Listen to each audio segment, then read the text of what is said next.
Yeah. So that happened to me like a few days ago where I was with my kid and I'm like, all right, we're going to just lay down and you're going to go to sleep. And then your mom and I are going to have time to like either watch what we want to watch or talk about things that we can't talk in front of you.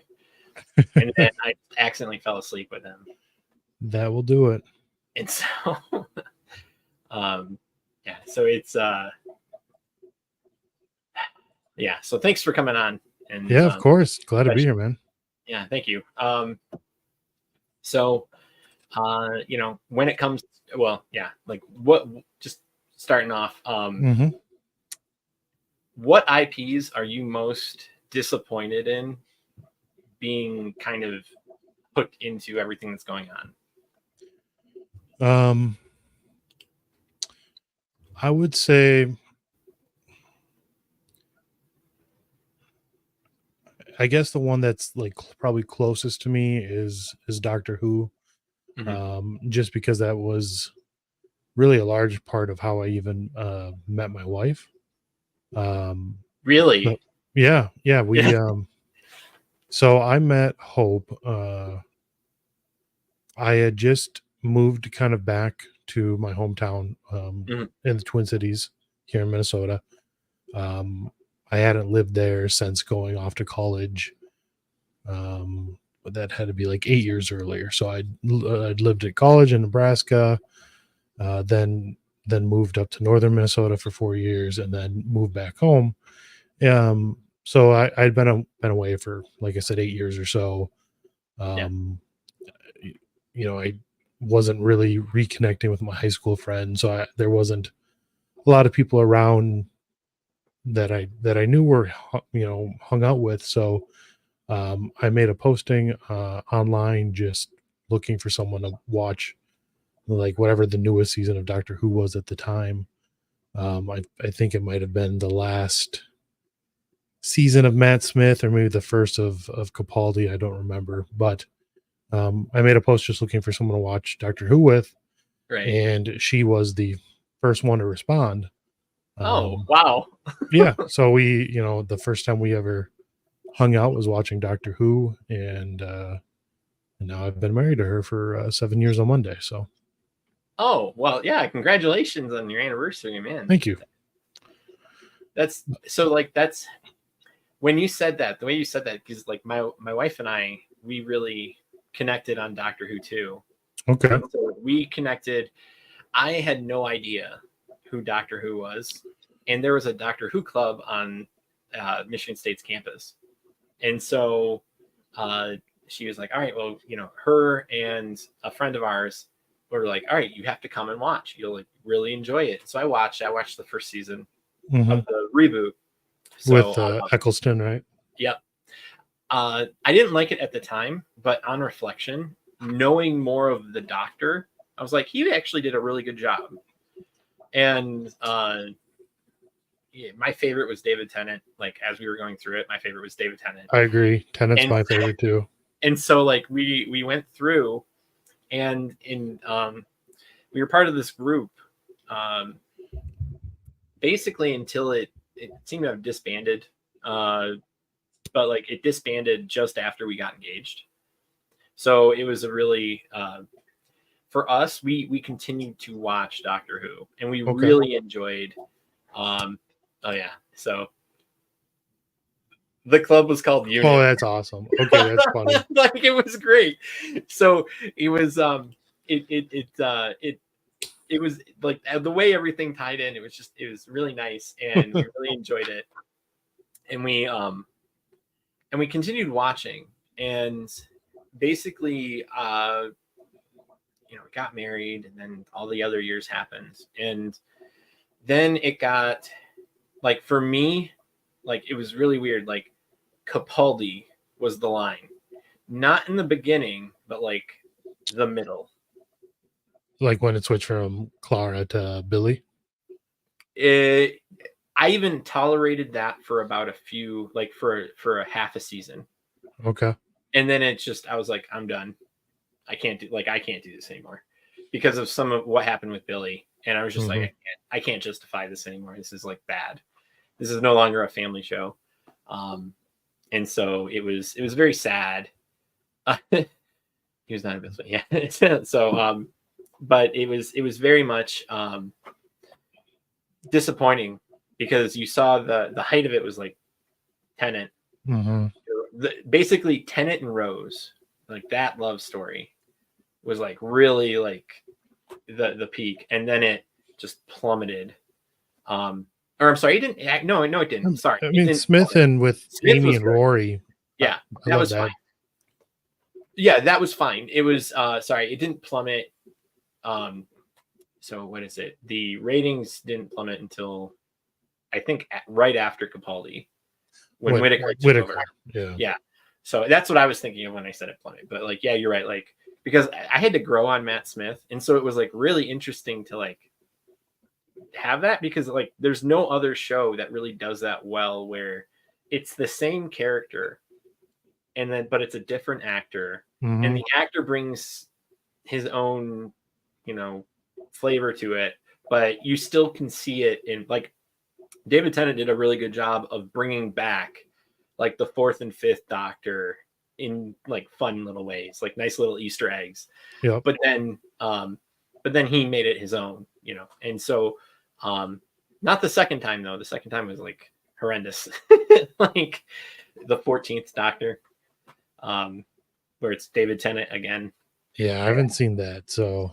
Well, yeah, I haven't either, but it's just like kind of like, because at that point it's like, okay, well, I can't invest any time into this, and yeah,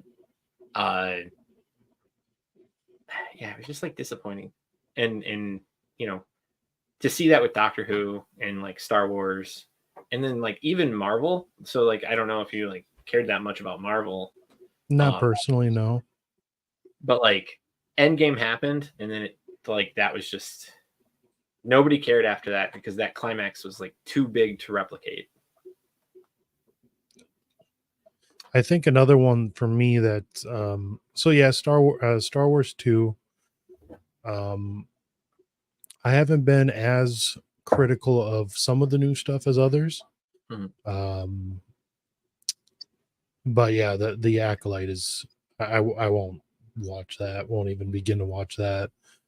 But Lord of the Rings with Ring of Power was one for me too, that I think I got 2 episodes in, and it was clear what they were doing with it, so I couldn't continue there. Right, like I've only heard, like, basically I would watch other people hate watching it. Like that's what I ended up doing with Rings of Power, because I was like, okay, well, they're clearly making this like an anti-British show, or they're trying to undermine the British element of the story, and yeah. And by doing so, you're like Galadriel being how she is in Rings of Power. I was like she's supposed to represent Mary. Like that's not okay. What are you doing? And we already have like a shield maiden where like, what is it? Eowyn, yeah. where she cuts the head of the snake, kills the evil guy like on that's riding it. Like, I mean, that's supposed to, again, that's another Mary illustration. And it was like really disheartening to see that they're trying to like fit the girl boss into they're like messing up archetypes. And it like undermines the whole story, not just the Rings of Power. Because with Galadriel, especially, maybe less so Eowyn, but with Galadriel, what she was, like you said, she was like the archetype of femininity, right? She didn't need to be a girl boss warrior. She was just a feminine, the archetype of femininity, and it was powerful in that way through her being feminine, instead of having to have these masculine characteristics forced upon her. Right. And it like there's something I had read about Galadriel where when you look at how she's dressed in the original series in the early 2000s of Jackson, they do a wonderful job of really focusing on like it's not that they remove her body, but she's wearing modest clothing. But her clothing points to her eyes. Yeah. Like where it's like that's where you're focusing on her soul as you're talking to her. And so or I'm sorry, as the band is the fellowship is talking to her. And so you're not focused on all the other aspects. And I thought that was like a beautiful way of like showing that. But again, and they did the same with Liv Tyler and as Arwen too. Yep. In that series. Right. Like, cause like she's the third, like, what is it? She's the third version of Mary because she's the mother, mother of the king, which is the, like, she represents a few things, but like, yeah, like she does a great, like, it's not a focus on, what is it? It wasn't a focus on her femininity as her body, but like in her mind. And you don't really see that today. And with the Rings of Power, like there's an undermining there. And the reason, like, I described it as heresy is because you fundamentally change a relationship that alters the mythos of what you're watching and what you're seeing. And so like that's happened with like everything we've talked about. I think you're right to describe it as heresy in an even more specific way, in that it's a very specific form of heresy, and it's really more or less modernism that has escaped from the church and infected the rest of society. And what I mean by that is, whereas modernism in the church is forcing the church to adapt to the secular modern world, right? This sort of almost modernism that we're seeing happen with things like Lord of the Rings and Star Wars, is it's forcing these timeless stories, and in Star Wars maybe less so than like Lord of the Rings. Lord of the Rings I think is truly timeless, but it's forcing these stories that are timeless and really do inform you about the human condition and the state of the world. And instead of taking our current world and applying it to those themes that are just always present, right? It's taking that story and forcing it to adapt to the modern world. And I think there's just a lot of similarity there between what has happened in the church over the last 120, 130 years and what we're seeing infect now every area of storytelling throughout our world. Right. And this is, yeah. So, well, the idea of canon in stories like that comes straight from the church. So calling awful distortions of them heresy definitely tracks. Right? Like, so, but like, I agree with you with how the church has, like, popes have like warned us about modernism, and then how it's encroached within the church. And then now there are certain like implementations of several different things are being done in a way where tradition is not adhered to. And it's spreading into the culture because like that's us, like, right? Like it's the culture is us, we're in the culture, and we're allowing it. Like there's no wall of defense now, we're just letting it run rampant. Right. They in a sense, and I don't mean this in like a defeatist sort of way, but in a sense, they've already gotten the church. Yeah, or at least at least they largely did, especially mid-century and on. But so now they want to get the other stories that people use to kind of guide their lives. You might not be a strong Catholic, but something like Lord of the Rings can still help develop especially a young person's view of the world and view of morality and right and wrong and just those sort of themes throughout their lives. And they don't want that, so they have to infect that too and take away that as a source of guidance or morality. Well, right, because like it's that gives direction in a very similar way because it's an expression. It's an expression of the church. Mm-hmm. It's giving direction in a more subtle way than it is with the church being, a bishop coming out and directly saying, okay, well, this is heresy. Don't do this. This is what you should be doing. Here are the devotions we can do. It's, hey, like, look at the discipline Aragorn, like, I don't know, like Aragorn montage or something, like in a book, you know what I mean? Like where it's just like he's disciplining himself to be a soldier, Mm-hmm. and then in preparation to be a king, and like all of that. And so it's very similar to, like, what's very interesting is so do you know Virgil, the poet? Yes. So it's highly suspect that I forget which poem he did, but it's about the origin of Rome. The Aeneid. Yeah. And so that Augustus told him, hey, like, you need to write this to redefine the origin of Rome. And it was for the purposes of his current political implementation. Mm-hmm. And so, and like, jump, what is it, 2,000 years, you have Martin Luther. He goes to the German princes, and the German princes support him, and they're like, we don't want to be with the under the papacy anymore. And it's like a very similar action happens, and it's like the political influence of those in power, like, they want to change what drives people, because that's how you change, like, that's how you actually control people. It's not just the money, but the ambitions. And so, and like how they live. And so, I just thought that was what you said, that just reminded me of that. Yeah, because the Protestant Revolution at that time it wasn't like those ideas of Luther and Zwingli and Calvin and such were new. Those Right. sort of basic Protestant sort of ideals had been there for a long time, and in other, heretical sects and movements.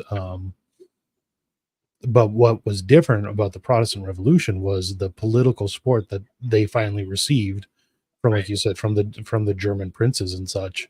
Whereas before, the state had helped the church crush those sort of movements, and now the state, like you said, wanted to get under the thumb of Rome, and out of the thumb, under the thumb of the Holy Roman Emperor, and they used the ideas to do that, basically. Yeah. If you don't mind me asking, what kind of cigar are you smoking? This one is which one is this? This is a Perdomo. Put you on the spot, man. No, this is actually one I got sent to me by one of our listeners, Joe from Australia. So this is not one I normally smoke, but he knows cigars, and this is very good. I forget which Perdomo this is, but it's very good. Okay, because I was asking, because I was invited to a pipe, cigar, whiskey party tomorrow. Okay. And I don't smoke, but I'm bringing in stuff, and so I haven't bought it yet. So I'm asking what your recommendations are, because like I need to know what good ones are. Right. So it's kind of, I would say for a beginner, you don't want something super strong, super flavorful, because it takes a long time to kind of adjust your palate to that. Initially, if you get something that's really got a lot of flavor, it blows your palate out, to where you don't hardly taste anything, and it just is almost painful. So you want something really kind of mellow. Usually, generally speaking, the lighter the wrapper, the better, but not always. What I would suggest is, if you have time, do you know Kyle Whittington? No. He's a Catholic YouTuber. He did, if you just search Kyle Whittington on YouTube, you'll find his channel. His channel name is literally just Kyle Whittington. But he did a video with the manager of Matt Frad's cigar shop on kind of like a cigar 101. So I would suggest that. But generally speaking, light of the wrapper. A lot of people will try to smell the cigar to see if they like it, but what it smells like isn't always going to be what it tastes like, so that doesn't help much. But if you go to cigar shop, just let them know generally what sort of flavors you like. Like I said, starting off, you're going to want something that probably is more like grassy. It's got grassy notes of like hay, and maybe light notes of wood. When you start getting into more of coffee, chocolate, pepper, stuff like that, it gets to be pretty strong, and it just takes a while to get there. Okay. Well, thank you for the advice. So let's see. So I guess with we'll just bring it back to the help. I'm a noob. Yeah. I'm a noob. People always seem scared when they're picking on a cigar to let people know hey, I'm new to this. It's like anything else. Everyone's new to it at some point, so just let people know and they'll help you. Okay. So when it comes to the the Acolyte. So I haven't watched any of it. I've listened to Critical Drinker, and I've read some articles on it because growing up, Star Wars was the thing, for me. It was a very good influence. I didn't my parents got divorced, and so there are certain lessons from Star Wars that I got to see that I didn't see in a male figure in my immediate vicinity. And so to see Luke go through the journey and then be treated like he was in the sequel trilogy, that was a huge blow to me, because I was just okay, you just took this hopeful young man, and you who against everything wanted to help with his father, who was the epitome of evil. Well, not quite the epitome of evil. Palpatine was the epitome of evil, but he was just, he saw the heart in this machine, and he was trying to bring it out. And then apparently he can't do that with his nephew, because he had a vision of something happening in the Force, but it wasn't immediate. It was a hypothetical. It's this weird, that's, and so that was the beginning of the end for me with Star Wars. Cause I right now I'm wearing, it's faded because I wear it a lot, but it's it's a Mandalorian shirt. And the reason why the Mandalorian is, I think, really good, at least the first 2 seasons, is because he's clearly a father figure. Yeah. He's clearly a father figure. And my kids bought me on Father's Day a little thing of the Mandalorian carrying Grogu. And it's very much like a dad taking a kid, in a very defensive way, but and I think if I remember, it's in my room. But it's very much it hits the archetype of the father, and it does it really well.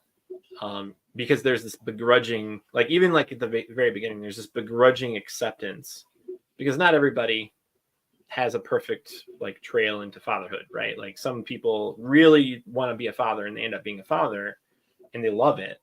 But then there's somewhere it's well, I don't know if I'm gonna be a good dad. I don't know if I can take care of something. Kind of forced on them, and they have to grow into it. Yeah. Right, and that's exactly what you see in the Mandalorian, to the point where he was, he's willing to sacrifice himself for him. And it's a very it's weird, because it goes right against what they did in the sequel trilogy, about very true fathers, and it's just kind of what are you doing? You're saying 2 different messages now. And because you have both both Luke as a poor father figure, but you also have Han as kind of a, I don't want to say poor father figure, because you see how he tries to redeem at the end, redeem Ben, right? Kylo's real name was Ben. Yeah, Ben. You see how he tries to redeem Ben, but at the same time, you kind of have him as a failed father figure in the sequel series too. Yeah, they basically made all the male characters of the legendary male characters, and they gave them like the worst spin. And it was clearly like a baton thing. Like they want to do the baton, and they think that they're able to do it, but like you don't have. They tried to like replicate Obi-Wan Kenobi dying like how he died with Luke Skywalker, which was like the worst thing. Like it didn't make like a lot of sense for self-projecting, and then all of a sudden he dies because he like used it too much or something. And so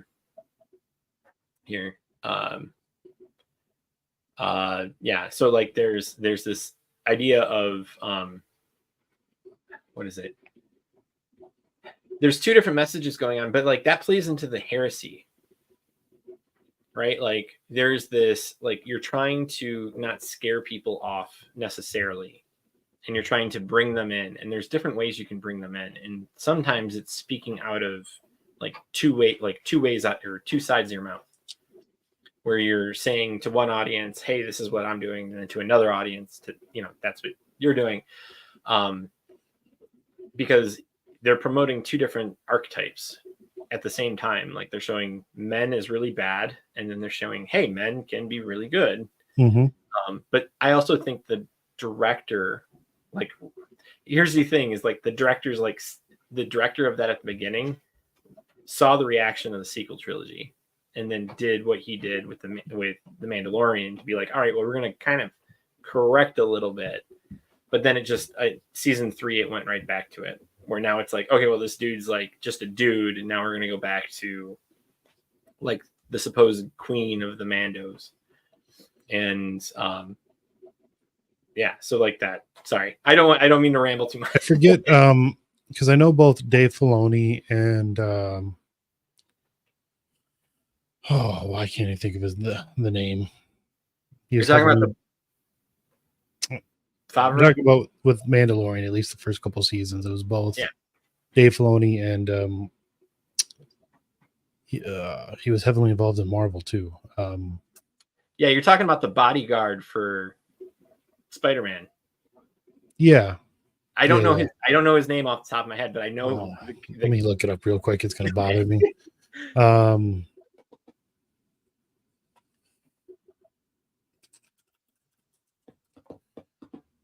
John Favreau. Okay, so it was Favreau. Right. So I think both they seem really good at just storytelling. That both of them, especially together, and I don't think it's necessarily because they're traditional in any sense of the word, but they just are good at telling stories. And I think good storytelling is always going to be, in some sense, going to have elements of traditional family, traditional morals, just because good storytelling, even when it's about fantasy or science fiction, it's some sort of reflection of reality, of humanity, natural law, things like that. And I think when you look at more like the Acolyte or things like that, they want to tear that down. So it's naturally going to be poor storytelling because it's going to be opposed to just the reality of the order of the universe. Right. And that I think that's why you see them have to gaslight people into saying it's good, right? And you see that a lot with, we saw that a lot with the second in the new sequel series. I forget what that one was called. Return of the Jedi. Is that what it was? Or, I'm sorry, The Last Jedi. Sorry. Because that was that a Kathleen Kennedy movie? I mean, they were all Kathleen Are there? Kennedy, but that was the one with the pink the pink-haired Yeah, admiral exactly. or whatever. But with the Acolyte, you're seeing how they're any criticism of the show, they're having to shoot down immediately and gaslight people into saying, it's the old fan base ruining it. They're being overly critical, and they're just not accepting any criticism of it because they know it's bad storytelling. It just has to be. Well, right, because like if what is it like? They end up playing. They almost immediately play the victim because of how they describe the witches. Yep. Where they're like, "Oh, people don't agree with us and what we're doing," and it's like, well, like it's almost like they're trying to make it such an allegory that it creates a real problem for excuse me, for storytelling, because like that was the criticism Tolkien had, is like he hated direct allegories because it can bring the person outside of the story. And what does C.S. Lewis do, right? Like he's like, okay, well, I'm just gonna make this lion like sacrifice himself for everybody, and it's like, okay, like, and then come back to life after 3 days. yeah, like, and it's just kind of like, okay, this is and then there's the lamppost, but that's more of like writing a lamppost into a story, and it being critical and kind of like a joke between the two of them. But yeah, like it's like even that though, like Narnia, like it's a really good story, even though there's allegory that takes you out because you kind of know what the foundation is. Mm-hmm. Like Narnia is a Christian story. Yeah, I mean C.S. Lewis is Protestant, but like he's heavily influenced by his Catholic friends. And you see that with a lot of things, like Lucy of Narnia is a saint in the Catholic Church. Like and that is like one of the names of the kids. And so it was like you have that direct allegory, but then the allegory that's done in the witches is like way on the head. Like it's like too on the head, because you're not talking about something being related to God, which is like something that you can point to, that you can't become, like you aren't God. Like you are trying to be like God, but you yourself are not God.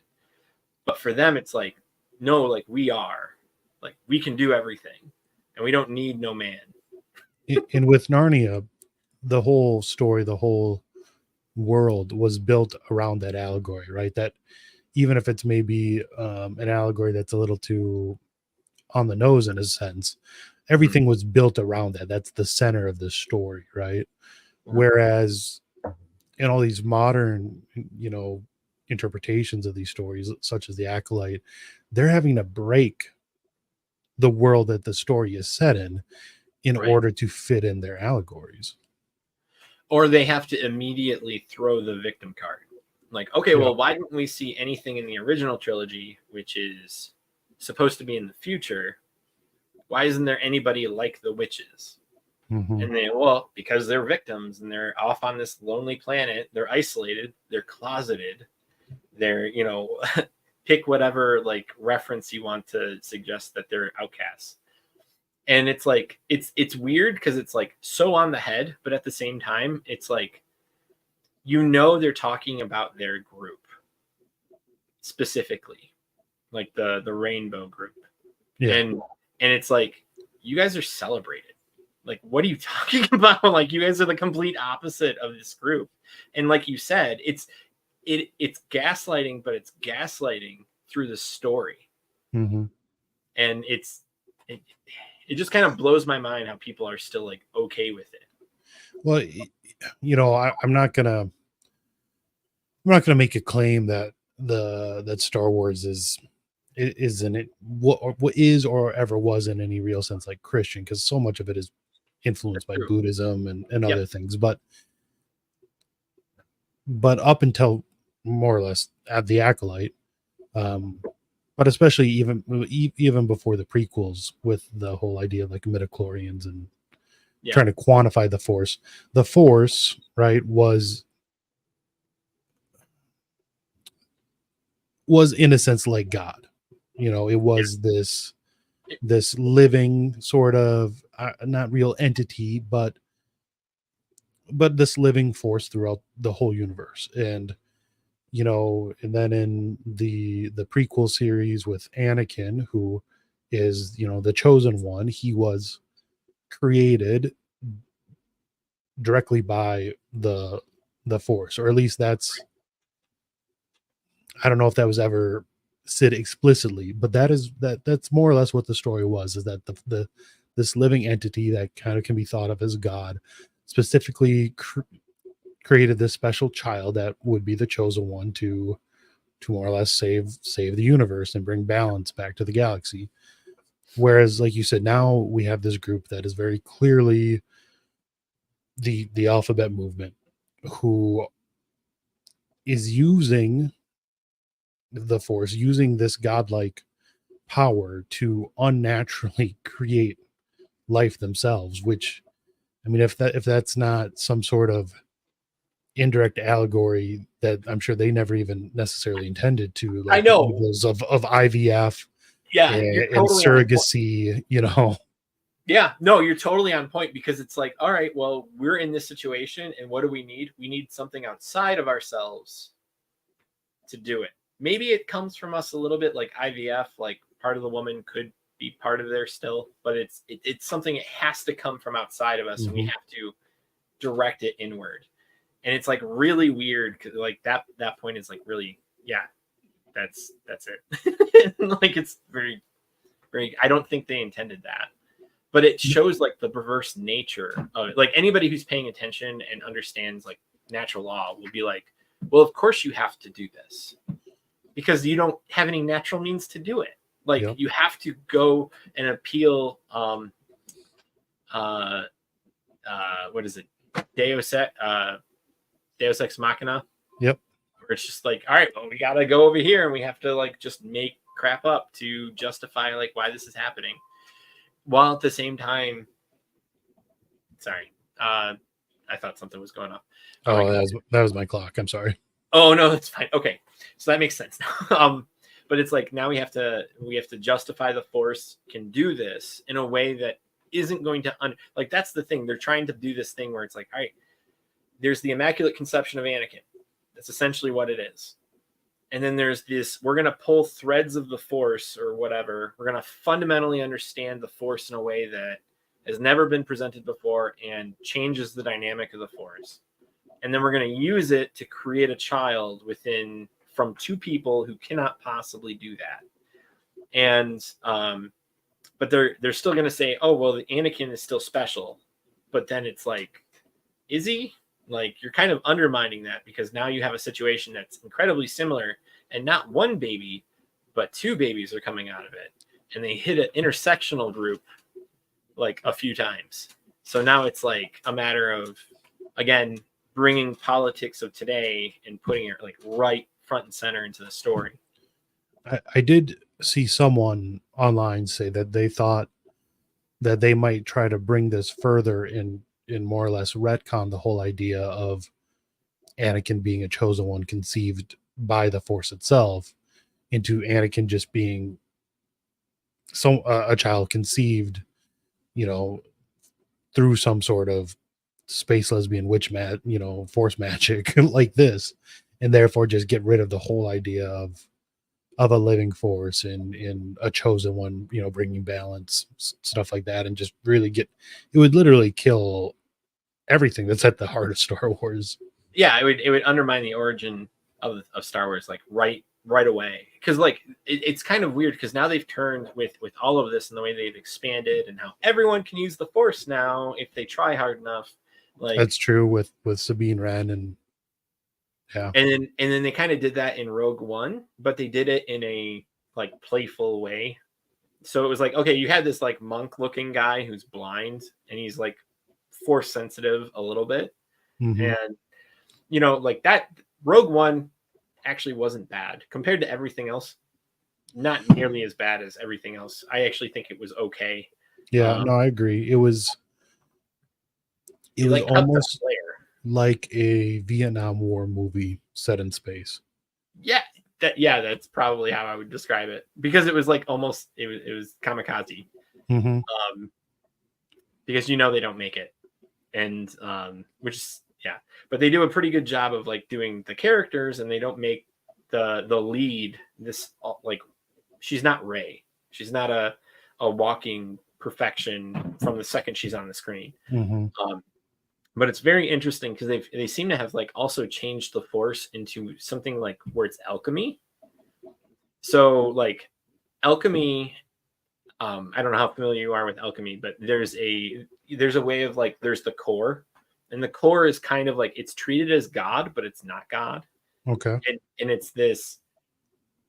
It doesn't have a personality. It's the source of all things, and alchemy was trying to tap into that.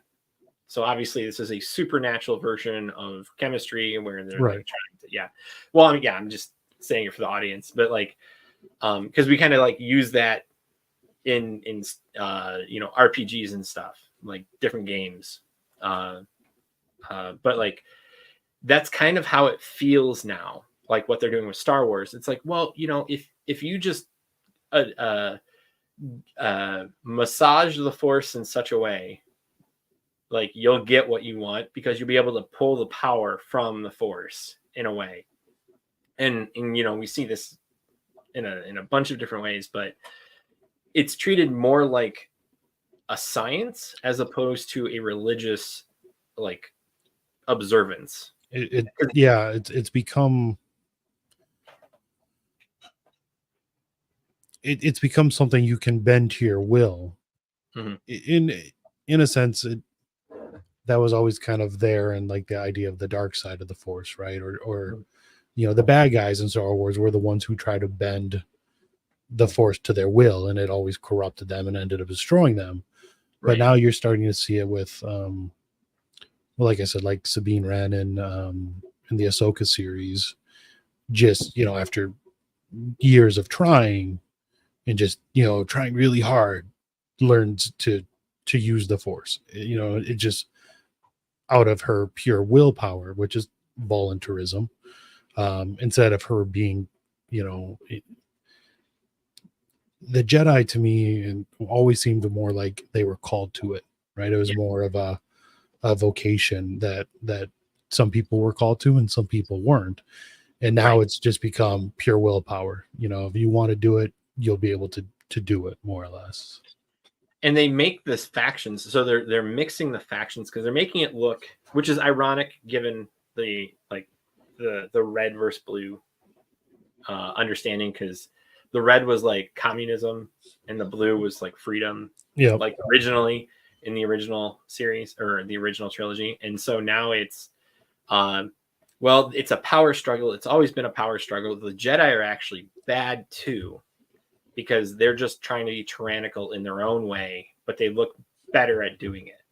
Mm-hmm. And like, that's kind of what that was like a huge problem. I just read about the 4th episode about how that's the impression that they're trying to give of the Jedi. And it's been consistent. You kind of almost see that in the prequel trilogy too. It's not as blatant, but you can see how the Jedi at that point are more or less a huge bureaucracy that gets just enmeshed in politics, and then fighting this huge galaxy-wide war, and they start to compromise on their supposed values in order to win this war. And you kind of see it there, but at least in that, it still feels like it's bad, right? Like you're not supposed to, like, you see it kind of being a corrupting influence, whereas I haven't seen the Acolyte, but it seemed like you said they're graying the area there between the good and the bad. Well, right, and like they're trying to get to a point where it's from a lot of like, I used to watch these people a lot, like in my free time. I'd cut the lawn and I'd listen to like Star Wars theory, and he would talk about it. And they seem to be going in the direction that there's this middle ground, and it seems like Ahsoka is kind of going in there where it's like, okay, well, she's like a gray Jedi where she's a mix of, she can use the dark side and she can use the light side, and like that's completely fine and balanced. And it's like, but when you look at like, which is a new thing, because historically prior to Disney owning that, that was actually always bad because you always created chaos within yourself, and that was like the conflict. That's the conflict, right? Like it's the angel on your right, the devil on your left, and it's constant, and now you're internalizing it, and they really did treat it that way. It's very Hegelian, you know, the thesis, the antithesis, and then the synthesis, right? You know, and that's kind of what you're seeing now is they're trying to push towards this synthesis, and the, like you said, like that the whole gray Jedi sort of sense. And by doing so, they're saying morality doesn't matter. Like that is the goal, is to make everything gray, like morally gray. Like it, like again with the allegories, like being right on the head. It's and so like it's yeah. So like I'm gonna do this. Yeah, cricket's in the chat tonight, man. Where is everybody? Yeah, I'm actually surprised. I was expecting more people to Do you normally stream on Fridays? I do. Like I stream on, because like I don't have any. There's not a lot of good time that I do streams. Because the time that I would do it, I don't want to compete with you guys. Because like, and I'm serious, because like there's, you know, there's a lot of overlap in the sense of like the crowd, because they'll like, ever since we did the Our Lady of Akita and Champion, there's people that are from that started watching, and I was like, okay, well, I'm not going to like overlap it, because then you have to choose between me and them, and I don't want to do that. Yeah. And I'd rather just watch and like comment myself in your live streams. But that last comment there is funny. We're trying to drop the R from the gray. That is true. That is, I mean, they actually mention that in the Acolyte. They outright say this is the grayest without the R show that it'll ever be for Star Wars. And so far, apparently, it has been. Like, yeah, no problem, Caesar. But you're right. Like it's like when I started talking about Pope Francis, I was like, of course, piles of sticks should not be in the seminary. Like that shouldn't happen. So yeah, it's totally fine. It's just being able to play around with YouTube and not be so direct. Yeah, exactly. It's fun. But yeah, so like it's because like you have, let's see, there's Star Wars, and so it is getting pretty gray without the R. But then like with Doctor Who, it's like it's the same thing, if not worse. I mean, with the introduction of Bill, and then I don't even know how bad it got with Whitaker, but yeah, I never even watched it. I hate. Let's see, I hate watched Dave Cullen, like, because he would review it. Like I really like Dave Cullen and his takes on things, and so I used to watch him when he was an atheist, and then he converted. So that was cool. But his analysis is pretty good, and I think he's Irish. I think he's Irish. So but he would go through pretty much every episode, and just explain like this is what it is. And you know, a lot of it was like America, because like that was the time that the United Kingdom was adopting a lot of American values, which is terrible because our values are not great right now. Like they're terrible values to adopt. But you know, they were really playing into the ists and phobes of things. And so they'd go to, okay, well, we're going to go to the Rosa Parks and like that time period. And as bad as you think it could get, That's exactly how bad it got. Yeah, well, that was right during Trump's presidency, right? Yep. Yeah. So they went really hard. Yeah, because that was also like a way of expressing their distaste with Trump. And so What did you think of you watch Capaldi, right? Or at least most of Capaldi? I saw all of it until he transformed into Whitaker. Okay. What did you think of Missy as the master? Because I could never really put my finger on it, but it always felt a little subversive in a sense to me. Absolutely. But at the same time, the actress did a really good job. You know what Oh, I mean? yeah. Like I couldn't hate it, but it did feel like it was trying to in some sense be subversive. I just could never put my finger on it. So it was, no, you're absolutely right. The actress did a wonderful job playing the master, and this is what makes it great for the master. I was like, okay, this makes sense. Why does it make sense? The master, who's a crazy person, is in the truest sense of the word. Right, is a crazy person. You think the last time you saw him, he was good, because the last time you see him, he like actually defends David Tennant and he attacks the president of Gallifrey. That's when he and so like that's the last time you see him. And when you see Missy, all right, she's crazy. She's still the master, but and like the Time Lord, like clearly changing sex is a problem, like, or else everyone would do it. And only now are they actually showing that. But prior, it was like, okay, it doesn't happen. Like, I never watched Classic Who, so I don't know what was said about that during Classic Who, but I know during, I don't know if it started with Tennant or Smith, but like you said, they hinted at, like, I could tell you exactly the scene. Like it was the scene David Tennant, because I remember this and I remember getting mad. I was like, Manny, they're gonna do it. They're gonna do it like in so many years, but there's gonna be a female doctor, and you know what? They're not even gonna make an Irish doctor with ginger hair. They're not even gonna go to the ginger hair first. They're gonna go to the female doctor first, and then they've actually gone beyond that, and there still hasn't been a ginger doctor. But it's and it's like that's like a running joke for the doctor, because he like if there ever is a ginger doctor, it'll be a black ginger doctor.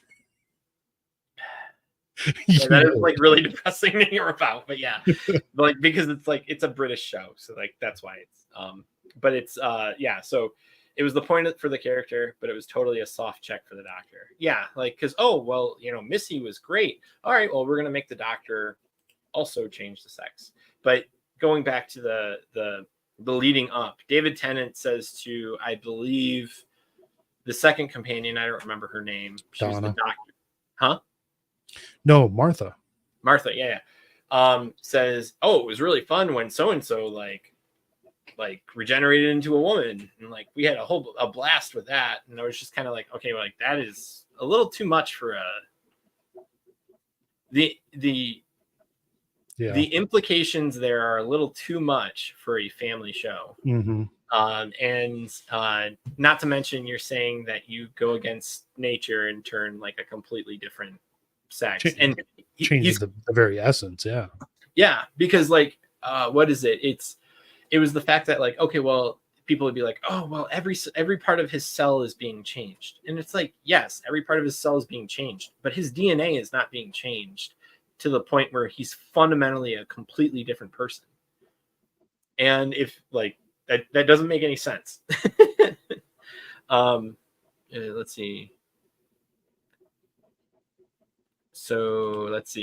So the deep-rooted issue is canonical continuity, evidence the church influences the culture. Right. Like at the end of the day, like when you hear someone talk about canon, like in the Marvels, in Doctor Who, in anything, like was said earlier, it's a reference to the canon of Scripture and what's allowed and what's approved, right? And here's the funny thing: Protestants don't ecumenical councils, yeah, right. But like, here's the funny thing. Here's the thing about like Protestants probably won't like. the canon needs to be approved by the people who are who can approve it, right? So like, for example, the canon of Harry Potter was changed when J.K. Rowling came out and said Dumbledore's gray without the R.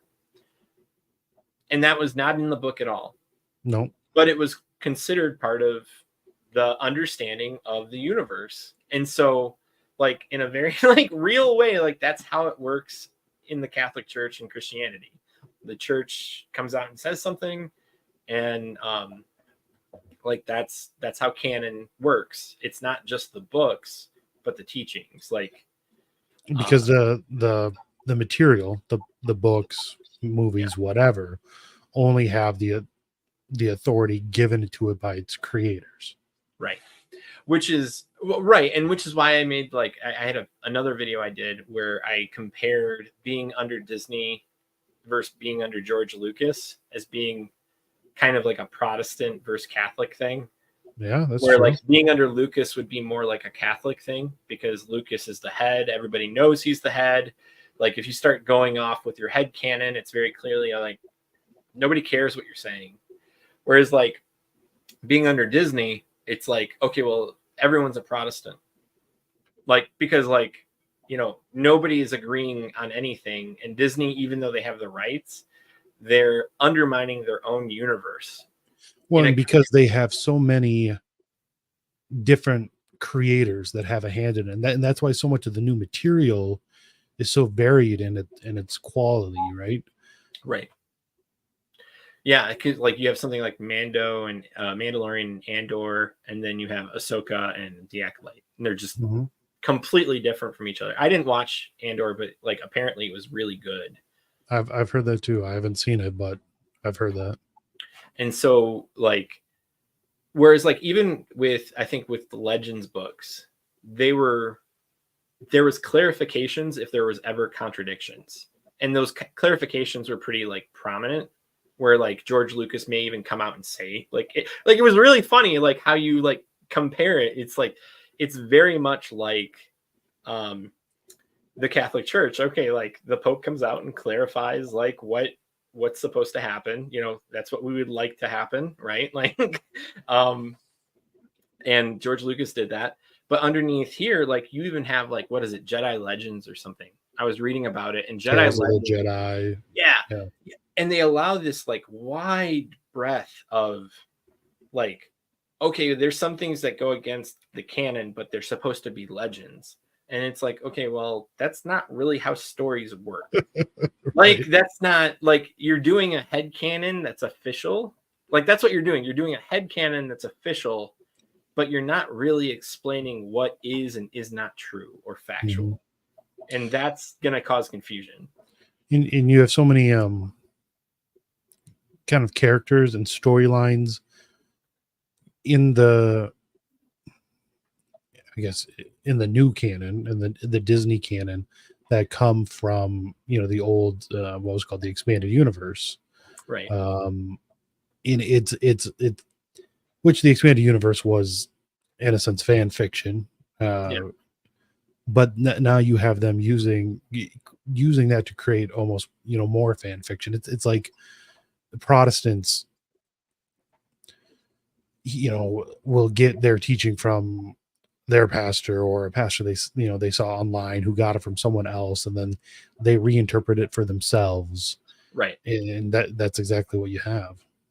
Well, it's and I've been describing this way for probably like a decade now, since I've like really I've reflected on the different stories that we have in the culture and the different like mythos that they promote and the direction they give. And it's like Protestants, like I didn't mean for this to go directly to Protestants. This was more or less to show that like this is how heresies come up, because they're shared mythos and how like things are subverted. But like, what is it? The Protestants, like at the end of the day, what they have is headcanon. That's what they have. And I think if more Protestants understood that, like that, okay, why are Catholics and Orthodox against what they're saying? Because to us, you're doing headcanon. Like, you're just making stuff up because you think, like, based off your own experience. And that's like how headcanon comes to be.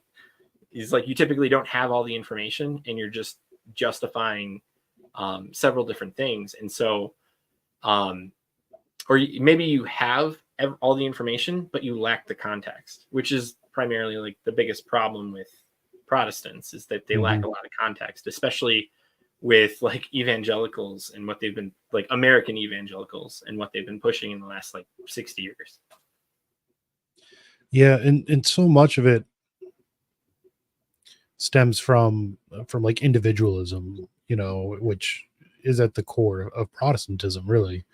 And even that comes from nominalism, you know, which is ironically the idea that there are no real universal truths or no universal themes. It's all just names that we apply to things, and that the things themselves are malleable and changeable. So when you have something, you know, called the Force or whatever, that's just a name that we're applying to something, but that thing itself doesn't exist. And you know, and they're doing that within these story universes where everything, there's nothing that's concrete in them. They can be, you know, changed as much as you want, and you're just applying the same name to it. Right. Like you'd hear when because we were talking about before this, we were talking about what happened with Lord of the Rings with Magic the Gathering, and how they did a bunch of race swaps with characters. And during that time, it was crazy, because like I would have loved to have gotten like the set for Magic the Gathering, because the artwork's really good, even though the artwork's really good, but out of principle, I'm like, I'm not buying it, because you're undermining the point of the story, which part of the story was, this is what England's myth is, because England didn't really have its own myth. And so like that was it. And now you're undermining it by making all these characters black for some reason. Right. Like, and it was just, it really frustrated me, because you have a good thing and you're choosing to bring the politics into it to just push that agenda. But they didn't do that with Jurassic Park. They had another set and they had Jurassic Park. They didn't race swap everybody in Jurassic Park. And so it's like, okay, well, why are you doing that with like a truly beloved story of people of not just European background, but African and Latin American and all of that? Like, but sorry, I lost my train of thought. I went too much off my own tangent. But it's like, it's what you would hear is, oh, it's just a fictional story, it's not real. And it's like, yeah, but like the story is like you can't just do that with stories and want them to carry the same weight. Like, you fundamentally want them to be coherent and understandable. And from the beginning of the text to the end of the text, the universe doesn't change. It may get expanded upon, it may develop, but contradicting things is a problem. And like, or like fundamentally undermining the original, the story as it was told, to push an agenda, like obviously corrupts that piece. Yeah. Because now you're using it for something that it was not intended to be used for. What other, you know, story universe, what other major IP do you think we're going to see something like this happen to next? Narnia. That's right, because they're coming out with new movies, aren't they? Yeah, which sucks, because the old movies, like I watched the kids with my kids, the old movies when we had Disney Plus. We don't have Disney Plus anymore. And all three of those movies, I didn't like the third one, but like now I really like all three of them, because I understand what they were actually trying to say. I didn't read the books, but all three of the movies like did a pretty good job. And so when when we watched them, it was like great. I was like, okay, Disney owns this. This is like good. Like, and then like Disney stopped making them because as you continue, and that was when they started. So that's when they didn't start the woke stuff. What they started to do was stop promoting traditional stuff. And so they came out with entertainment, but it wasn't promoting like traditional aspects. It was just noise. It was just bland. Yeah. Yeah. And so because when you start going into Narnia, like the last book is a pretty dark thing. Like, because you're dealing with the end of the world. And so someone may have just been like, hey, we're not going to go that far because we're Disney and we don't want to get that deep. But at the same time, it's like, well, you started it. And like you had a lion die on screen. So like, I know it was a fake lion, but like, whatever, like there's clearly death in the movie. So, so Dominic, a fun Star Wars fact that I love. Alec Guinness was a Catholic. His conversion started when he played the role of a priest and a little boy thought he was a real priest. So Alec Guinness is the original Obi-Wan Kenobi. So for all of you that don't know, he actually, another interesting fact about him, he scrutinized with George Lucas the role of Obi-Wan Kenobi and everything within the universe of Star Wars at the time, because he was like, I don't want to push anything that would go against Catholicism. And so it was like they were like, okay, well, this is just going to be like a story and this is how we're, whatever. And he agreed to it, but like that was part of his deal. Like he wasn't just going to jump into it because it's a paycheck. Mm-hmm. And so the fact it's actually sad to reflect on this as we're talking about it, because now it's being treated in the worst way. Like it's being used against what he believed. Yeah. Yeah, it really is. Okay. They're making a Spaceball sequel. They will destroy it. They definitely will. Yeah. I would love to see a Blazing Saddles too. I'd like to know what they would do with it. Oh man, it would not generate a single like genuine laugh. I guarantee that. Right. It would be the complete opposite of the original. Let's see. Yeah, that's another thing. It's woke.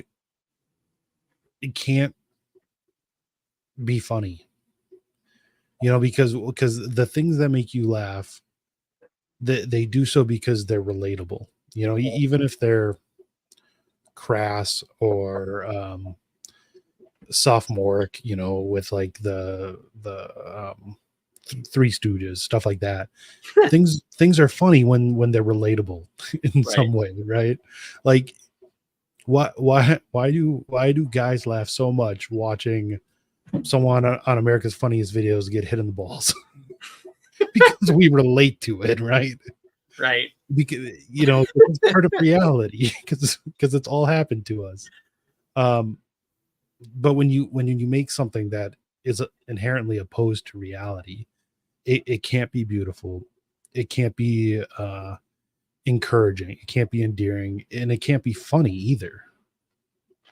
Well, right, like can you imagine, like it would be like, all right, you can't say that joke because that would offend the non-balls people.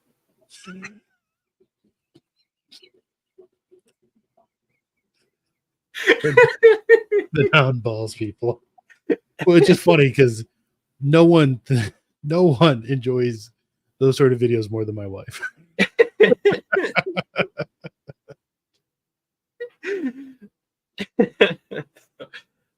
Really, Tim? Come on. Let's see. I don't know if this has been asked, but what are both of your opinions about Star Wars Legends, especially the tragedy of Darth Caedus and the ascendancy of Abeloth? I don't know that, so that's my opinion. I didn't get too deep into like what's now considered legends, right?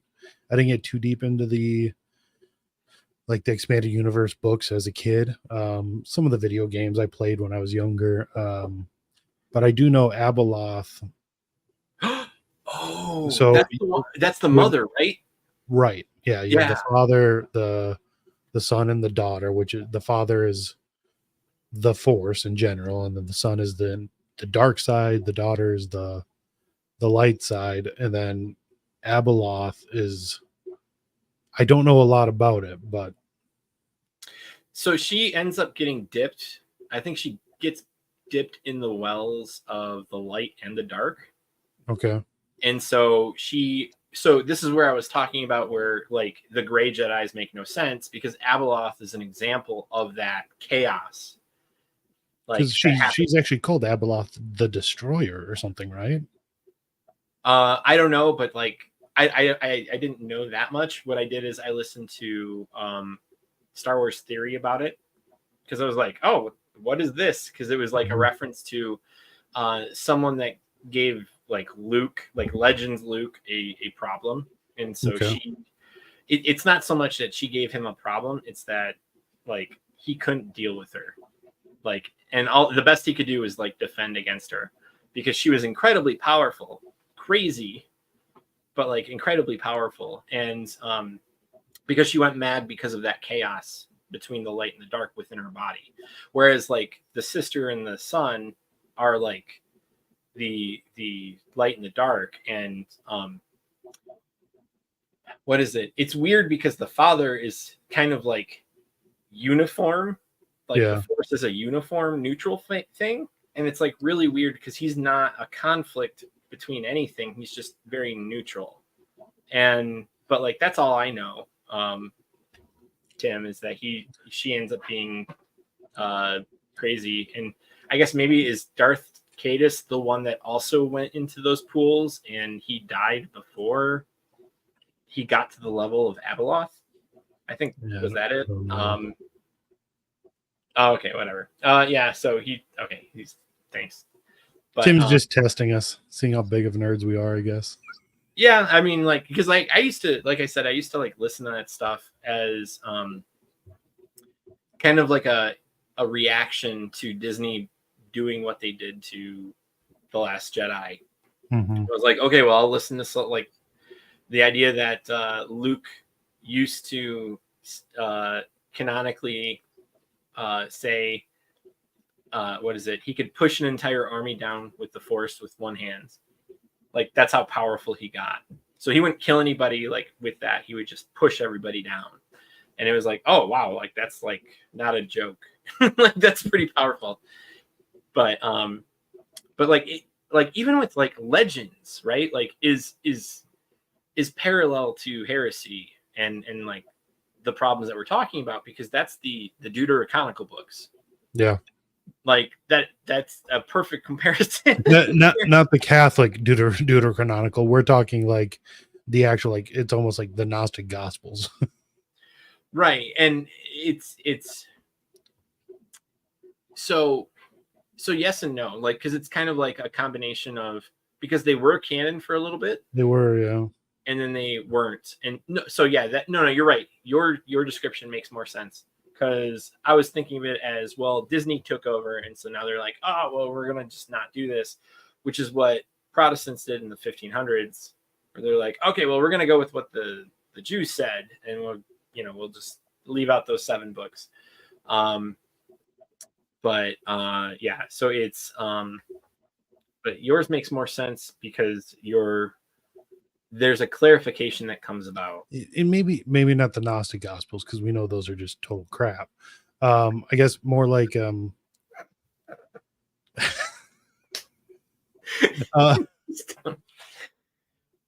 more like the Deuterocanonicals of like the other Orthodox churches, like the Ethiopian, like the Book of Enoch church has like Enoch, and Manassas, things like that, which like in the New Testament, Enoch is quoted, so it's not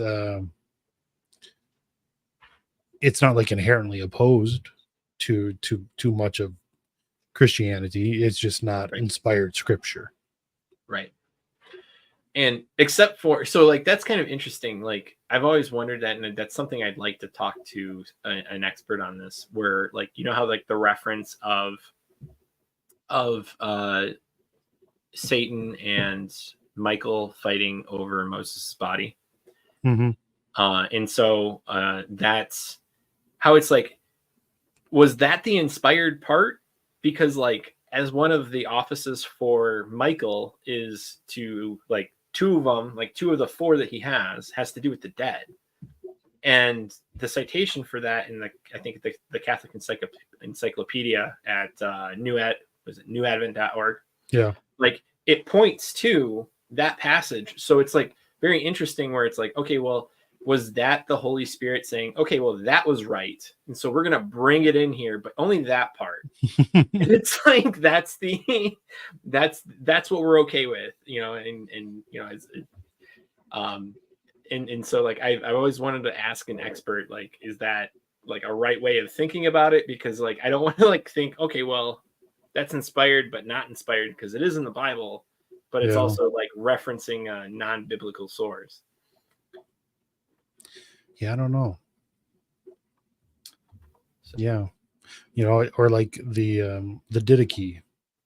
Yeah, obviously very useful, very you know, very informative.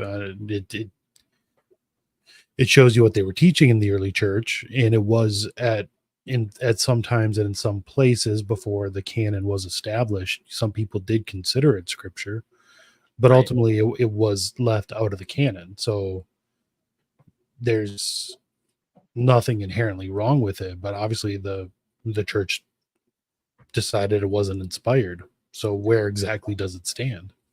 Well, what is that? I think Father Mike Schmidt states that it was like the first catechism, more or less, yeah, because of how it's basically a one parchment worth of information that like, and if you're going like one, like you let's see, you don't have the gospels at the time, like letters of Paul just may not have existed.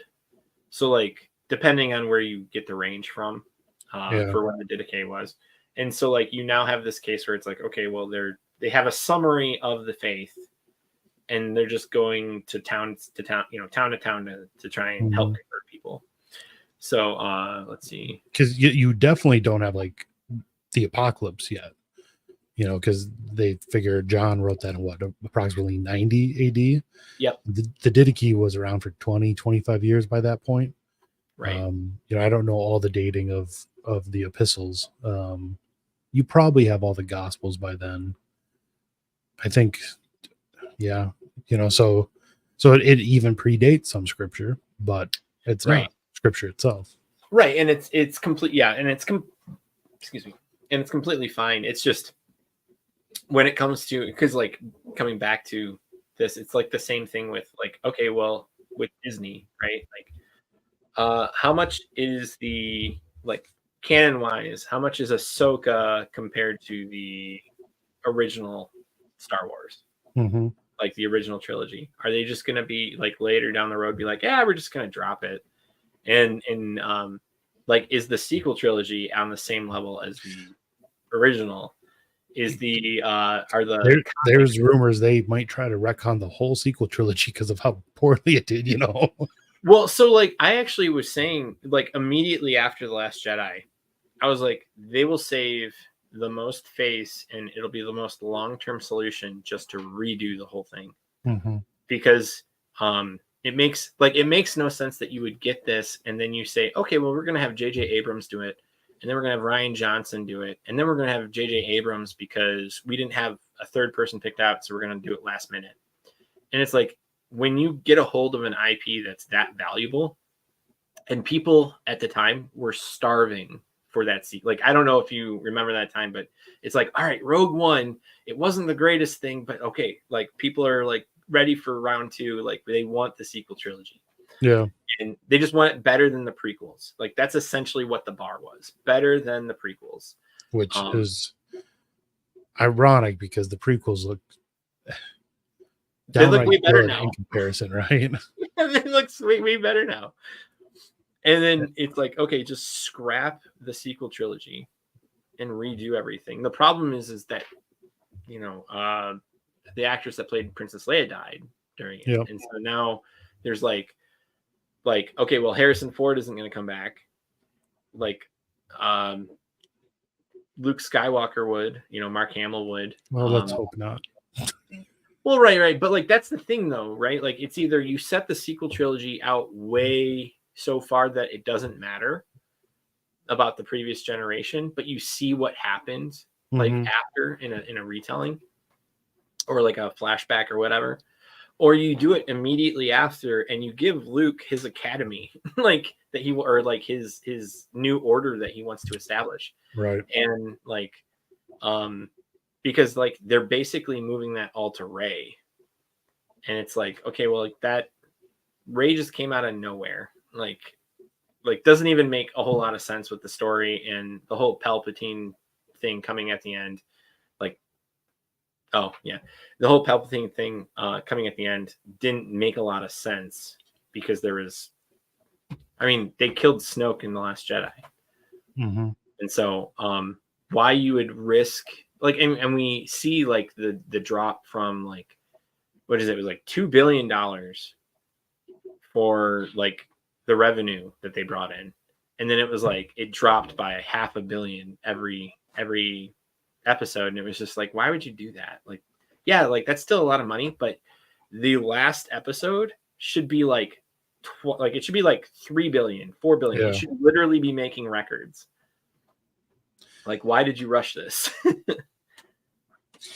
What do you think about the comparison between how the recent Star Wars movies and shows, you know, have treated its source material compared to the Dune movies? Because I'm not going to say the Dune movies are like entirely faithful, right? But I think a lot of that is more due to just adapting a book, you know, to the screen, with maybe the one difference of Chani being just crap in the movie. But for the most part, like it didn't really go woke, and they're not really changing a lot of the source material. Why do you think? And I don't know how familiar you are with Dune, but like, why do you think the difference there? So I did not watch the new Dune movies. So I started to read the book in like high school. And so I just talked to my friend instead about he loved the book. So I just talked to him instead because that was more entertaining than I thought the book was like a little dry, but it's slow. It's a slow build. Right. And, but I think the point of Dune, and there is, what is it? I saw a comparison, like my opinions come from what I saw. His name is Pilgrim Progress. He does video essays. And so like one of the things he did was compare the Dune. Well, he didn't compare, but he did a deep dive into Dune and the messianic figure that they had in there and how the messianic figure was a disappointment. Like, and if I had to think of why that is, like why that didn't go woke compared to why Disney went woke with Star Wars, it's because the nature of the story lends itself to being anti-Christian. The story itself was already at some level subversive. Right, yep. Exactly. And so that would be, and you see that in like other things as well. And it's really sad because like you said, like at the end of the day, these are timeless stories and they seem to know exactly which levers to pull to remove that. Even if they lose money, like they're pushing the agenda. And so in it's, or the message, as Critical Drinker like does his thing, but it's but yeah, it's really kind of frustrating as a someone who has really grown up into like going more into tradition and coming from a broken family and seeing how terrible that was and and being like, okay, well, like clearly, like this is not the way. Like Mhm. doing everything. What is it? Because ultimately, it pushes this idea of there's no direction you need to go. There's nothing you need to do. It's whatever makes you happy, whatever fulfills you, is where you should go. And we have terrible confirmation bias as humans. Like we want to do something easy, convenient. We don't want to put a lot of effort in unless we don't want, unless it absolutely requires us to do that. But even when it does, you may eventually be going into something that is like inherently wrong. Like you may be just going in the opposite direction. And so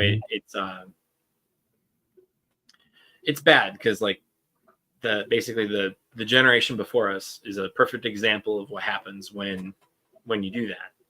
But unfortunately, like generations after us are showing it's like they're like, hold my beer, let me do this. And it's like, no, don't, we have to stop doing this.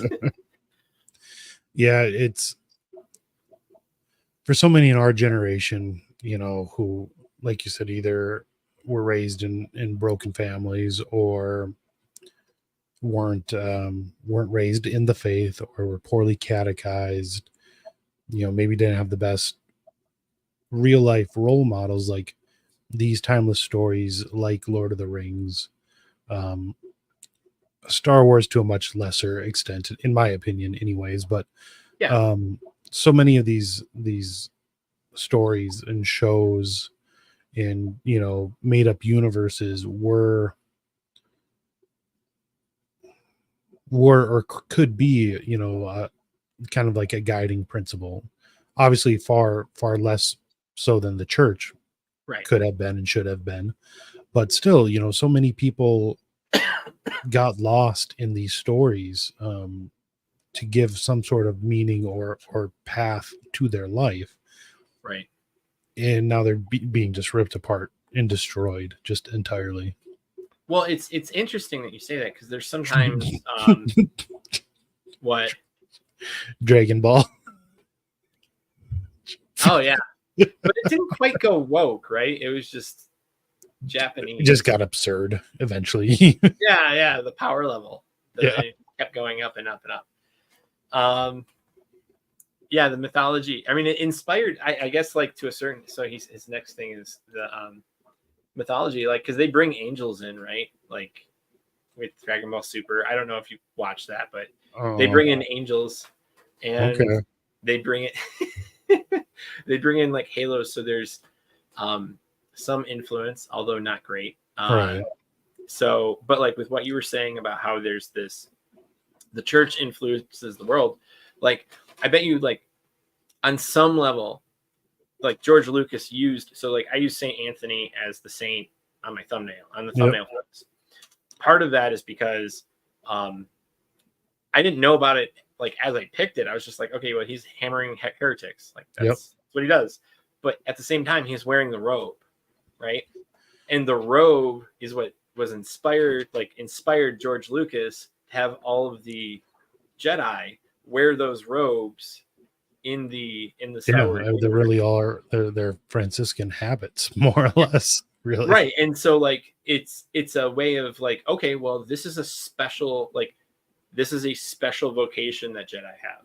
Like that is like it's like when if you were to see someone who was dressed up like a priest in like they had the cassock on or something like a cassock on in Star Wars, you would be like, oh, well, like this person is clearly different. Or like how they what is it, Queen Amidala, like she clearly looks like a queen from I would have to say probably, well, definitely not an American, but with all the makeup and stuff, so it's kind of very, like is it okay to say the word Oriental still? I don't know. But yeah, no, I'm start speaking Mandarin. I'll just start doing that, and it'll be okay. So Mihama, but yeah, no, you're right. Like it's supposed to look, even though it's played by white people, like, yeah, it's right, supposed to be like Oriental, and that's fine. It's just a matter of there's an appeal, like the attire is saying something, it's expressing something.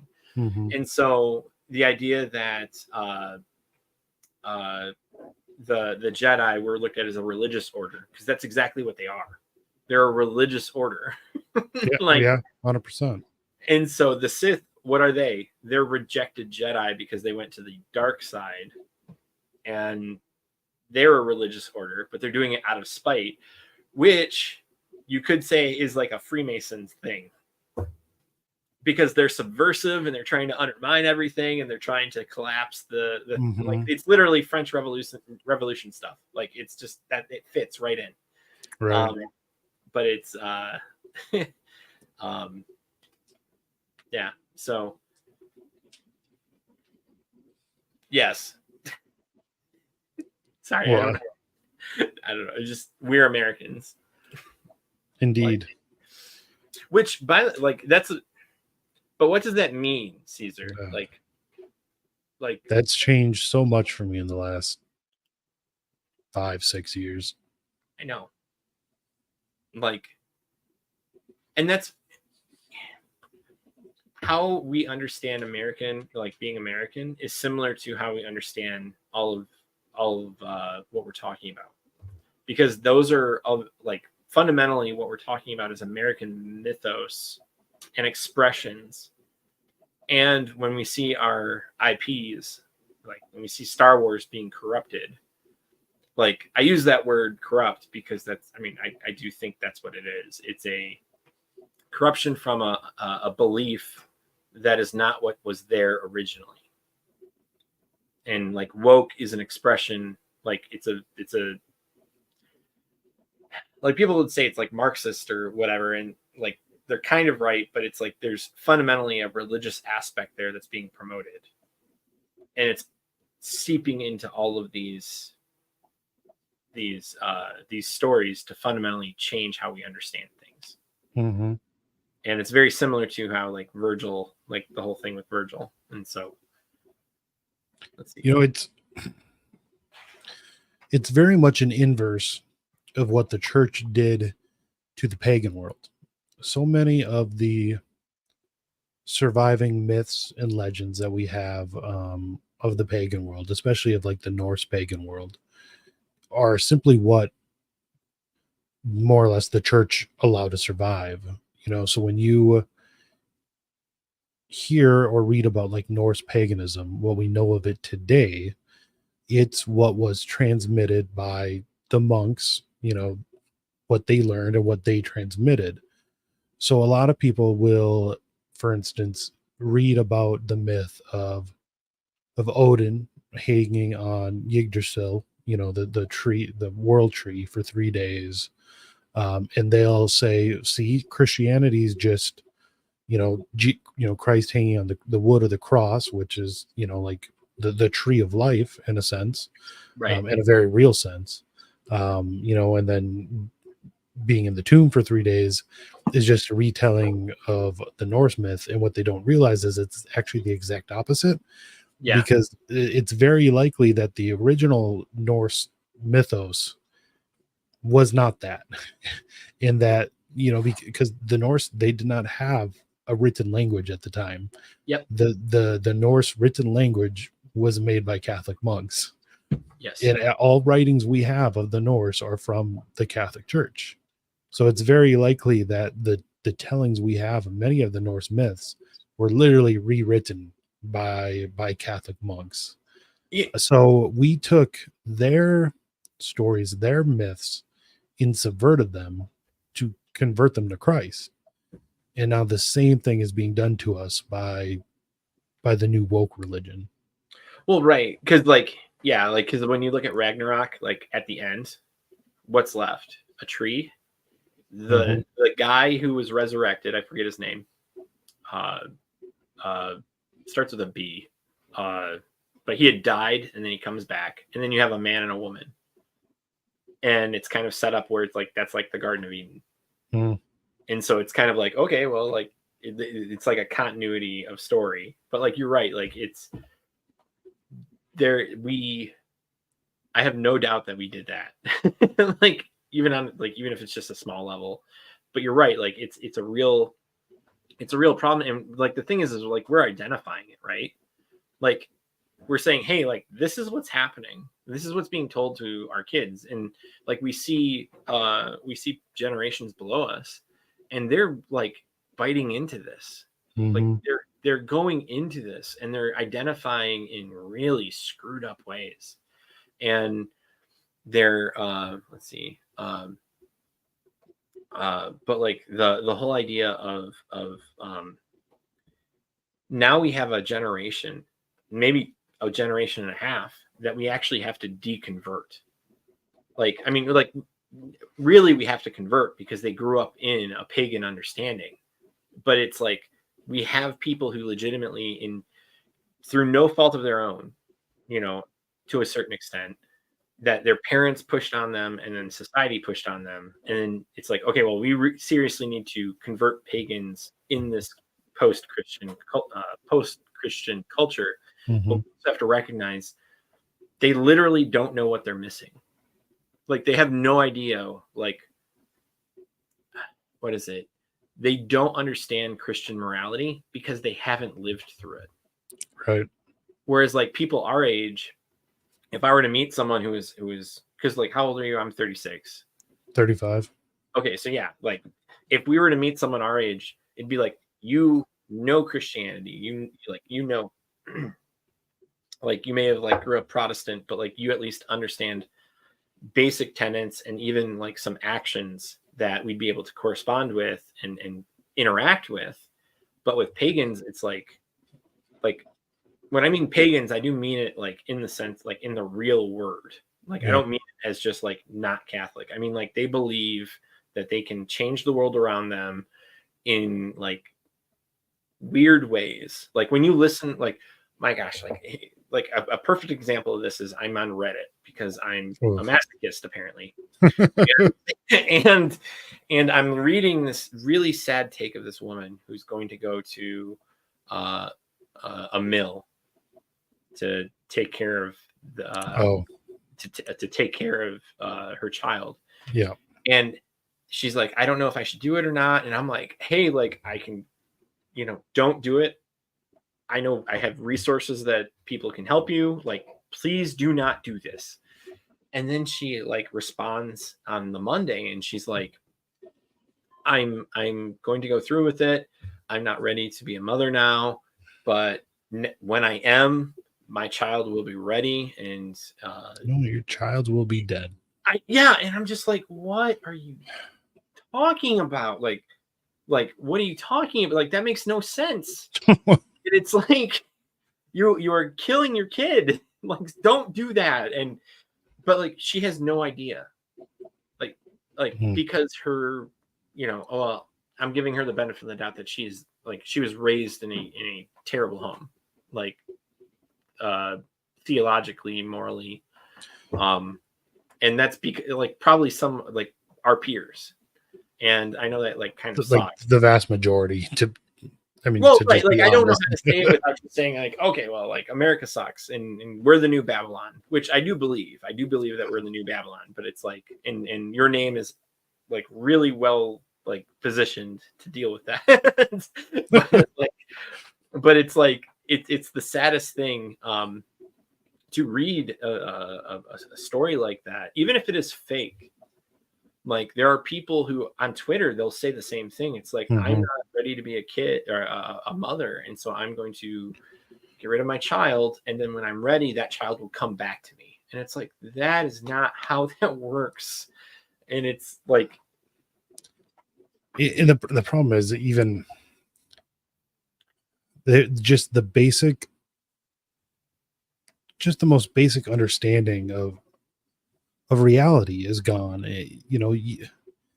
Even you'll find Christians that think like our souls have always existed, right? And you get the sense from that story that they think like that child's soul will just come into the next body that's been created in their womb. And it's like, no, that child's soul was created by God at the moment that child was conceived. And like, right.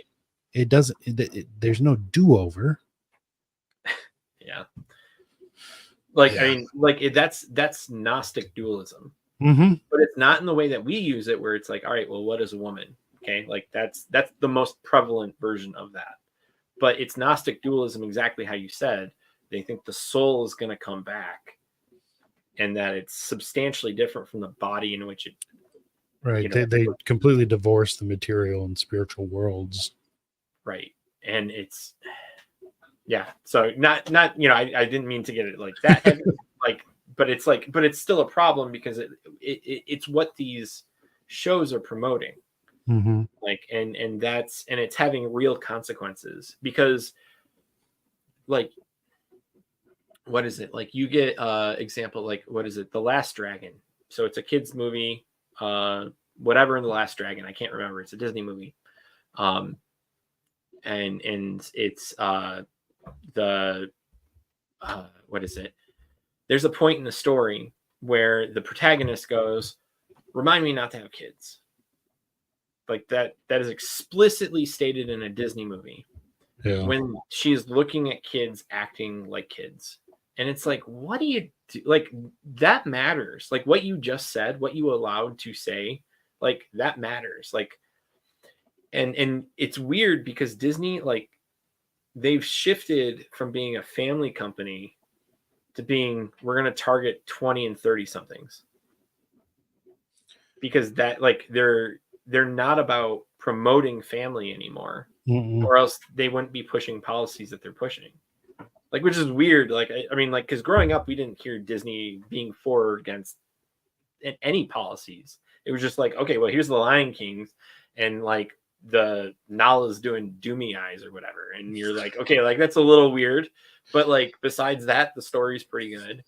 And it's like, but like,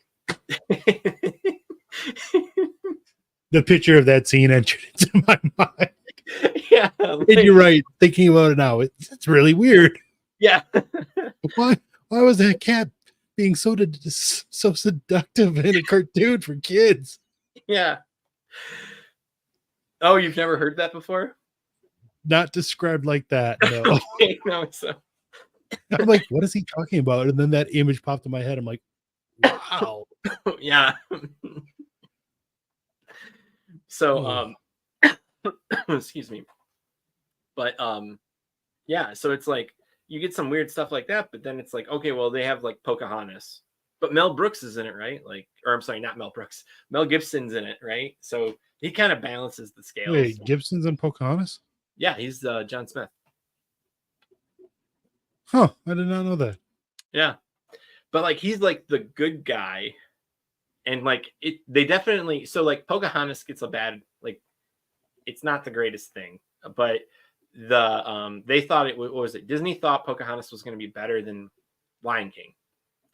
And so they put all this money into all the people that they ended up putting in Pocahontas, and it looks like very like there's like an elegant style to how it is at times. Whereas like the Lion King's kind of like playful and fun and like clearly cartoony, but detailed enough that you know it's a movie. Mm-hmm.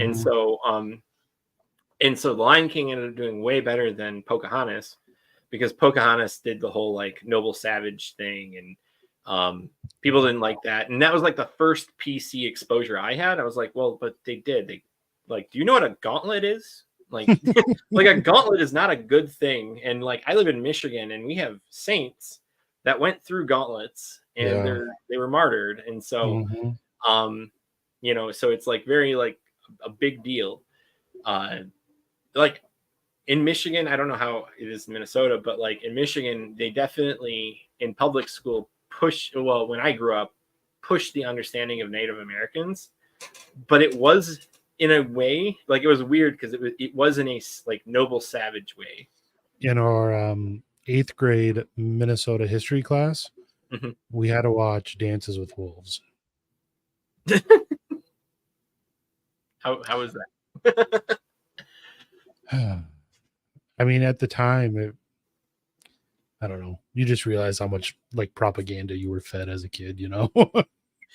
Yeah. Yeah. Like did you have Channel 1? No, I don't think so. Okay. So Channel 1 was like in public schools, and our school did it. And it was like very left leaning. Okay.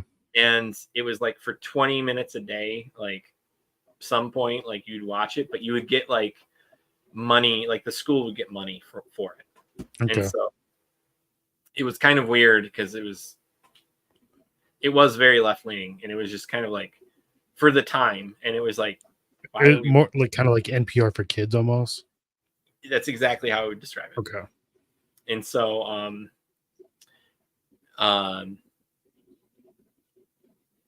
yeah. So, sorry, I'm looking at the what is it? So I'm sorry, Caesar. I've been neglecting the comments. If we fall back on principle, our first Continental Act of Congress was to spread the Bible, promote Christ in short. Yeah. So, like, it's weird because, like, what you guys were talking about, like, everything, like, what is it? Yesterday, or no, was it yesterday? 2 days ago. Wednesday. Yeah. Yeah, Wednesday. Sorry. When you and Anthony were talking, when he was saying, like, everything seems to be coming to a head, like, everything's converging, and, like, something's going to end, and there's something, and it's like, that's what it feels like. Like, just to kind of like follow up with it. I know you didn't say it, but like he was talking about it. No, yeah, I think everyone's kind of had that feeling since, well, at least since COVID, right? I mean, at least since 2020, there's just this tension that, you can almost feel in the air, and it's not, it seems like everyone can feel it, so something's coming to a head, whether it's our political situation in this country, whether it's global, geopolitics between East and West, or, whether it's in the church with whatever's going to happen with Francis, after Francis, or all of the above at once. Who knows? I don't know. But I think everyone has the sense that something is coming. Because like the church, and especially in America, like the church and the politics seem to be converging in the same direction. And that seems very problematic on several levels. And so, what is it? I don't want to like necessarily get too political or anything. It's just a matter of like that feeling of COVID. Since COVID, I agree with you. I think that feeling's been there because I think for a lot of people, that was an unveiling. Yes, that was a revelation of they are playing us, and they are playing us hard. I think it dispelled all the myths that we were told about ourselves and our country, and I don't mean that in the woke sort of like 1617 or 1619 project sort of way, you know what I mean? Like, right. Yes. But I think everyone does realize that, even on the conservative side, that what we told ourselves about ourselves was flawed, in major ways. And what we thought was right, or the way forward, wasn't. And I think you're seeing this especially within the Republican Party and so-called conservative movement in the US, is, with the rise of what, the left likes to term the alt-right and stuff like that, is all those of us who thought we were conservative by being, freedom loving, quasi-libertarians, or at least I was, 10 years ago, 8 years ago. I think a lot of people have realized, like, that's not true conservatism, and it's not how we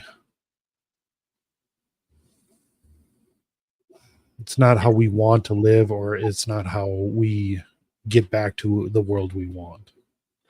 Right, because it's a status quo position.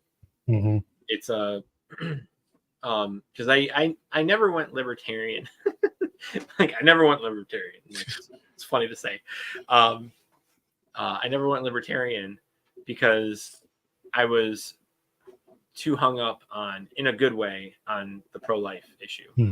And it was like libertarians are like, oh, we should be okay with that. It should be up to each and every person. And I'm like, no, it shouldn't. Like just as much as like I don't think someone should come and kill you, like I don't think someone should go and kill like the baby. And so this idea of like libertarian, like I could never find the words of exactly why libertarianism was so bad. Like I knew like from one of my undergrads is in political science, and one of it was like I knew that they were socially liberal, conservatively, fiscally, fiscally conservative. And so you had that, and so it was like, okay, well, I can see both of them. I know how they do that, and they're both consistent. You have laissez-faire, and then you have, well, you can do your vice, I can do my vice, which is essentially what it boils down to. But it's I think it was like in the last 3 years, I was just like, libertarian is literally just the promotion of the status quo. It doesn't act to do anything. No.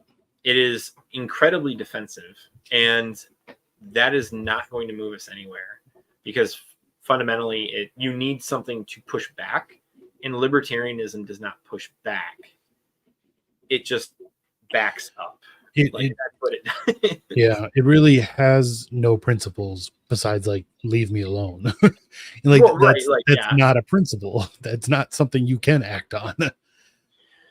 Yeah, and like I like, as much as I love politics, it's like it's one of those things where it's like I've gotten to like, what is it, after mass, I've gotten into debates with people where I'm like, I'll slip like, like I'll talk to Father Eric and be like, yeah, libertarianism doesn't make any sense. As a Catholic, like it fundamentally does not make any sense.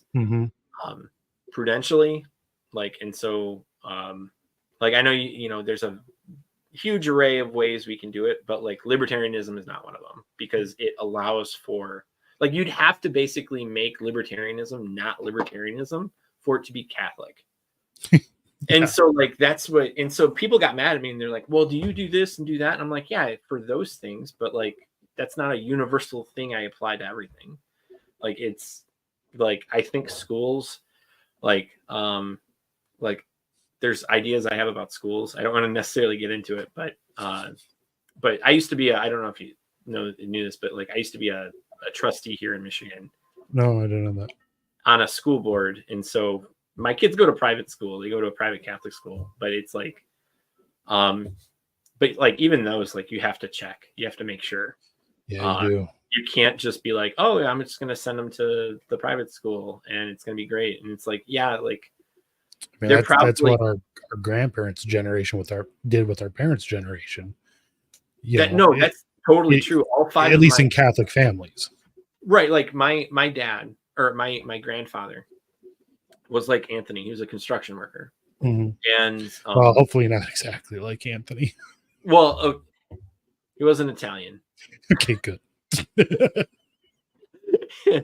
No, he was Irish, and my grandmother, they had 5 kids, and all 5 of them went to Catholic school, and all of them except one goes to mass on a regular basis.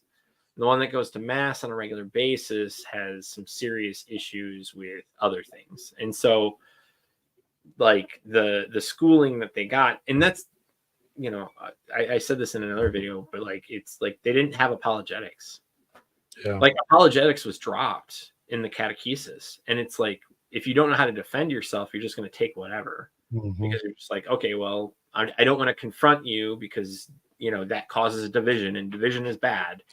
And it's like that was kind of the mindset. And so like I have some like renewed sympathy for boomers in being like, well, they were just given like a crapshoot of like, a lot of things, and it was their parents' generation that was the problem. I think, go ahead. In our country, like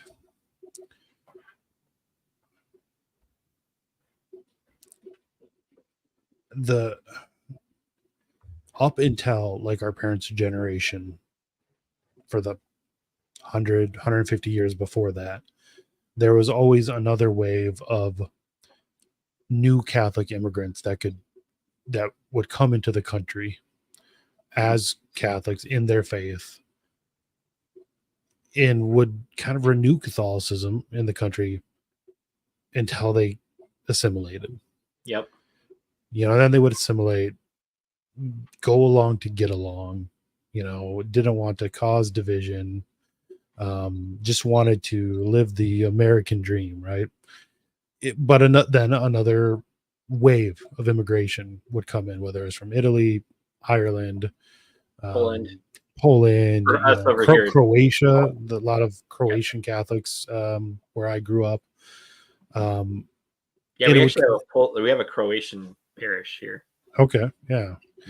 But then that stopped, and there was not another wave to come in and renew it, and all the Catholics in the country just went along to get along. Well, yeah, like, so my grandfather spoke Polish, and he wasn't from Poland. He was born on the boat from Poland, and he was an American citizen and everything. My great grandfather was from Poland, and his let's see, they all knew Polish. So this is an example of that, where it's like they didn't pass down their language because they wanted to assimilate. And I'm like, why the hell didn't you do that? Like, that is like knowing Polish is incredible. Like, there's some families that did do that, and we have like Our Lady of Czestochowa. It's a very Polish. It's so like, I think I said this before, where it's like, it's so Polish. Like, everything in the lobby, in the door, like, it's all in Polish. And so the idea of assimilating, it was assimilating to a Protestant culture.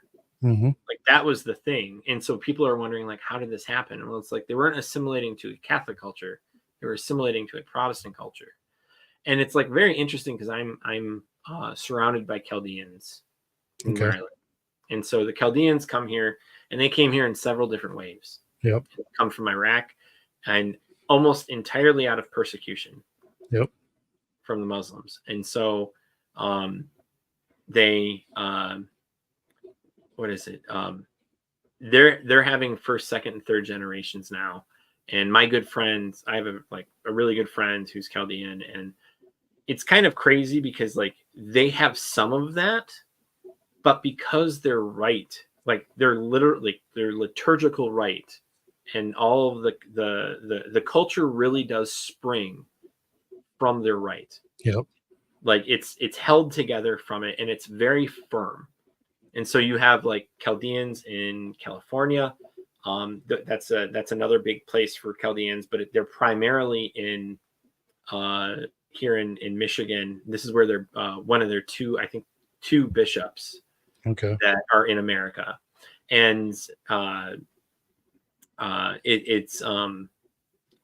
it's awesome to see them, because they're not like, they're assimilating, but they're assimilating in a way where it's like, it's almost completely from a financial perspective. Like, where, like, socially they're like, okay, well, we are going to stick to the church. And now I can't say this for everything. It's only for what I've seen, but it's like, because I don't know like how they divvy up in terms of like politics or how they practice in other ways. But from what I've seen, I live in a very Chaldean neighborhood, and they're multi-generational in their housing. They support, like, their fathers. And what was it? It was a little over 50% of them have their own business. Like, of all Chaldeans, a little over 50% have their own business. And so they're like doing really well as a group financially. But it's awesome to also see them as, like, there's still, like, all of the parishes are packed. You see rosaries, like they wear rosaries, like around their neck. Like, Latins, we're not supposed to really do that, but for them, that is something that they've practiced from. Although the Hispanic cultures, it's a bigger thing in Hispanic cultures too, but yeah. And so, like, it's cool to see, like, you're driving down the road, and you go and you look to your right, and you see like a rosary hanging down, Like that's another thing that they do, where they'll have a rosary hanging down from their rearview mirror. Mm-hmm. And it's like, it's incredibly edifying to see that. Yeah. Like, it's not like a bumper sticker. It's like, no, that's a devotional tool. I bet you they pray that when they drive places. Like, it's like, there's a lot of, in the Latin Rite, you have things like where you have extraordinary ministers, okay, and they're allowed, and there's an indult for them and everything. And I don't know if there's an indult, but they're allowed, okay. Yeah, it's like, in canon law now, but yeah. And so now it's like, okay, you can do this, but by doing it often and often, like so often, you diminish what the term extraordinary means. Yeah, exactly. And you remove, and you by necessity also remove, you attack the perspective of sacredness with the Eucharist, Mm-hmm. because you're doing it so casually. Like, that's the problem, is that it's so casual. But when you look at, like, there's a sense though that even though you see rosaries everywhere, like, and just as a contrast, there's a sense of sacredness. Like, there's a sense of understanding. It's like, we are Catholic. We have big families, we have businesses, we practice our faith, and it's a really excellent witness. Because, like, you'll hear, like, what is it? One of the things I was, like, refuting for my crisis video, like my priest crisis video, was someone was like, oh, that's when the Catholics in America got wealthy, and that's why there's a diminution of priests. And it's like, no, like, there's populations from the history of the church along to, like, quite literally right now, where there are wealthy Catholics by your standards that are practicing the faith exactly like how they should be like exactly how you would expect them to if they're practicing the faith. And so, like, money is a, like, secondary, like, influence. And so that was my argument, was like, the major influence was the disruption of the devotions and the liturgy changing so drastically, and the change happening like that. And so that change, I think, because you're right, when it's not about that's when Catholics became wealthy. That's when Catholics assimilated. Yep. And to I the think culture. Yeah. And I think the change in our devotions and liturgy helped with that assimilation. And that's exactly, that's my argument that I use, because that's what I end up saying in my argument, because it's a social science, so you're not going to be able to get, like, direct causation. Right. Yeah, it's always going to be correlation at some level, but right. And so, but, like, the fact that the priests start dropping significantly a generation, like almost exactly a generation after Vatican II is implemented, suggests a real problem. And the fact that the slope is, like, as steep as it is, that just further supports the fact that what was implemented in Vatican II wasn't adapted, and the culture the culture got into the population, and it's affecting devotions. It's affecting those that want to commit their lives to the vocation of priesthood. And we need those priests. Like we need them. Yeah. Sorry, not to rehash, like, my videos. It's just it's okay. Because, like, a lot of my videos, like, I try to make it where, so, like, there's, fun stuff like this, but, like, there's also, like, okay, well, here's the statistics behind, like, what's this happening, and it matters. And it's weird because you don't see the bishops doing that. Like, Kara does it, but, like, it's frustrating that there's nothing. They'll say the old statistic, oh, well, the second biggest denomination is non-Catholics that used to be Catholic. Like, and it's like, well, okay, yeah, but are we doing anything about that besides, like, these really bad revival attempts? Right. Yeah. Yeah. They'll acknowledge that fact because they have to, right? Like, it's just blatantly obvious, but they don't want to look at the causes, and B, the possible solutions. Well, right, because what are the solutions? Like, and like this is what bothers me as a statistician is like I don't know why there isn't a statistician in every diocese. Like, and the reason why I say that is because they'll say they use surveys and they ask different parishes, but who's like collecting all of that and then analyzing it? Because like it would be very easy to find this information. It should be very easy to find this information. Just this bit. I know I'm getting more technical right now, but it's like it really makes me mad because it's like, okay, this parish over here, what are they doing? Well, for the last 10 years, they've had nothing but altar boys. Okay. These parishes, what have they been doing? Oh, well, they've been doing a mix and whatever. Okay. Which one of them have brought priests? Well, 3 of them came from this one that only does altar boys, and none of them from the 5 dozen over there that mix everything. And it's like, okay, like, let's pause for a second and reflect on that. Like, it's a very easy comparison to do. Like, it's not hard. I don't know if you saw on Twitter. I forget who it was.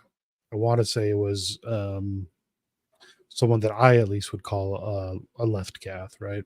But they posted like this a survey of like what parish ministries have you participated in, and they showed the percentages, and that kind of speaks to kind of what you're saying. Like, they're not asking like what the devotional life of that parish is, what the catechetical life of the parish is. They're like, what made up ministry that we invented did you sign up for? Yeah. And they're basing the health of a parish off of these honestly, like, corporate HR. Yeah, because there's a religious CEO problem. Yeah. But like you're right, like they make up these designations and you're just like, okay, well, what does that mean?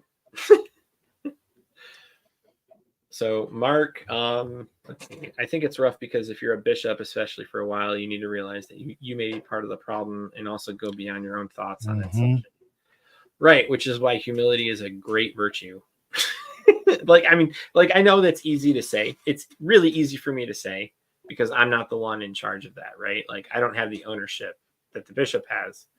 But at the same time, it's like you're called to do that. Like, if you like you're not your what is it? Your bride, your diocese, Bishop Fisher in England used to like reference his diocese as his bride. And so like he like, which I think is very beautiful, but it's but yeah, like it's not going to be a reflection of you. Like, you're trying to have it be a reflection of the Holy Spirit and God. And so like, and you're supposed to like promote what you're supposed to promote. Like, that's one of the reasons why people came out against the motu proprio, is because what's it doing? It's hampering growth. Like, clearly there's growth happening in traditional circles, and like, why would you stifle that? Like, that's a very honest question. Like, why would you stifle that? And it doesn't suggest anything good to stifle that. And so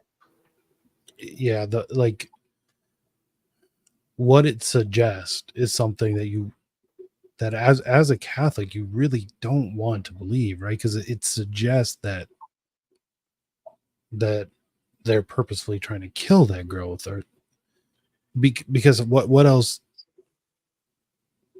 could it be? There's not a whole lot of options. When you see studies and stats that show that at current rates that the TLM would overtake the Novus Ordo anywhere from, depending on who's doing the math, from 2040 to end of the century, who knows, but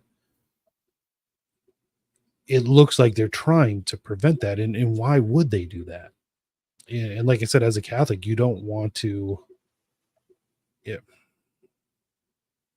it hurts to look into that too much, right? Like, because You don't. these people that are supposed to be your fathers, it seems like they honestly don't like you. they Well, don't right. like that, they want to hurt you, is what it feels like. Right. Like I would hate to think that my kids look at me and they're like, "Oh, Dad, like you're trying to hurt me." Mm-hmm. Like, because I can't, I don't know any other information that you're giving me. Like, there's nothing that you're saying otherwise, and they just kind of beat that synodal drum, and it's like we are listening church, and it's like, well, clearly you're not. Yeah. In practicality, like I know the church herself listens, but that reason for listening is then to respond with the truth and revelation and the teachings of the church, not create things up. But yeah, like that's, let's see. Mark with the math, like, all right, I'm a young adult myself, somewhat fresh out of a master's degree. Young people want traditional thought, Catholic thought. Mm-hmm. We grew up in the world of divorce, promiscuity, external one to be. Yeah, that I mean, that sounds a lot like me. When I was going for my master's degree, that's when I first got exposed to the TLM. And I thought that was like, it was fundamentally different than everywhere else. And it was, you saw, like you would, it was weird because you would see like young adults in other parishes, but the TLM, like that's where the families were. Yeah. Like the young adults that were going to the other ones, they were mostly single. Yep. And the ones at the TLM, like that's where the families were. And except for the school, like there was like one school in the diocese that I was in, and that like seemed to like scoop up all the families that were going to the Catholic school there. Yeah. For me, I was away from the church. Nah, I don't know. Away from the sacraments, at least for about a decade. Mm-hmm. From, more or less out of high school to about when I was 30. And it wasn't because I stopped believing or disagreed with any teachings of the church, because I was actually really well catechized. Grew up in a parish that had the Novus Ordo in the TLM, though I never gone to the TLM. The two sides of the parish were completely separate, it felt like. But anyways, it turns out I was really well catechized compared to most people of my generation.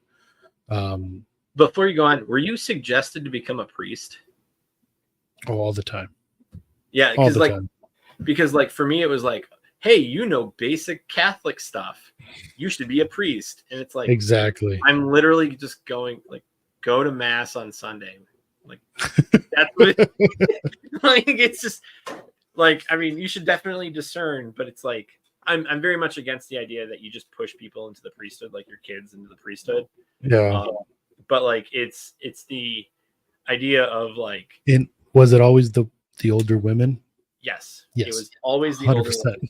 It was always the older women. Yeah. But yeah, so I didn't leave because I had any disagreements or because I had any lack of belief. It's because what the church was offering me in daily life was not the Catholicism I was learning. Now that I think about it, the fact that I actually was well catechized probably contributed to this, because what I had learned was not what I was seeing day to day. It was not what the church was offering me. And what the church was offering me wasn't anything different than what the rest of the world was. Right. So what it was telling me wasn't anything different than the rest of the world. And what I had learned was telling me that was bad. Right. And it was, it most certainly was. Yeah. But then why not just live life like the rest of the world? And I did for 10 years. And I believed that if I died during that time, I'd go to hell. I believed that at the time. Yeah, but, I remember but you the saying church wasn't giving me anything else. And it took having a child to get out of that. Right, like and then I found the TLM and the traditional side of Catholicism. It's like, this is what I learned as a kid. This is completely opposite to what the rest of the world is offering me, and this is what I want and need. it's very interesting because for me, like I had, and I think it was providential for myself, this amazing sponsor. It was like my friend's mom, and my parents had just gotten divorced, and I'm up in around Flint, and I'm trying to, I'm talking to her, and she starts talking about religion. I'm like really interested in it as like a sixth grade. And that whole summer, I literally spend every single day going to my friend's house, not to hang out with my friend, but to hang out with his mom, because she had recently come back to the faith. And so we literally just had like sessions of like 3-hour sessions of like catechesis. And I was like asking her all these questions, and she was answering them. It was like cool. And I fell away in a very similar thing. Like our parish, unfortunately, did not have a priest, like a staying priest. We would always have visiting priests. Yep. And so I didn't have there was a nun that was there, like a religious sister that was there. And she was the constant, but it ended up being like, what was it? It ended up being the situation where like, okay, well, like she's there. She's not like me. Like I'm a young man, and I'm trying to like understand the faith, and my girlfriend over here doesn't want to come to the church.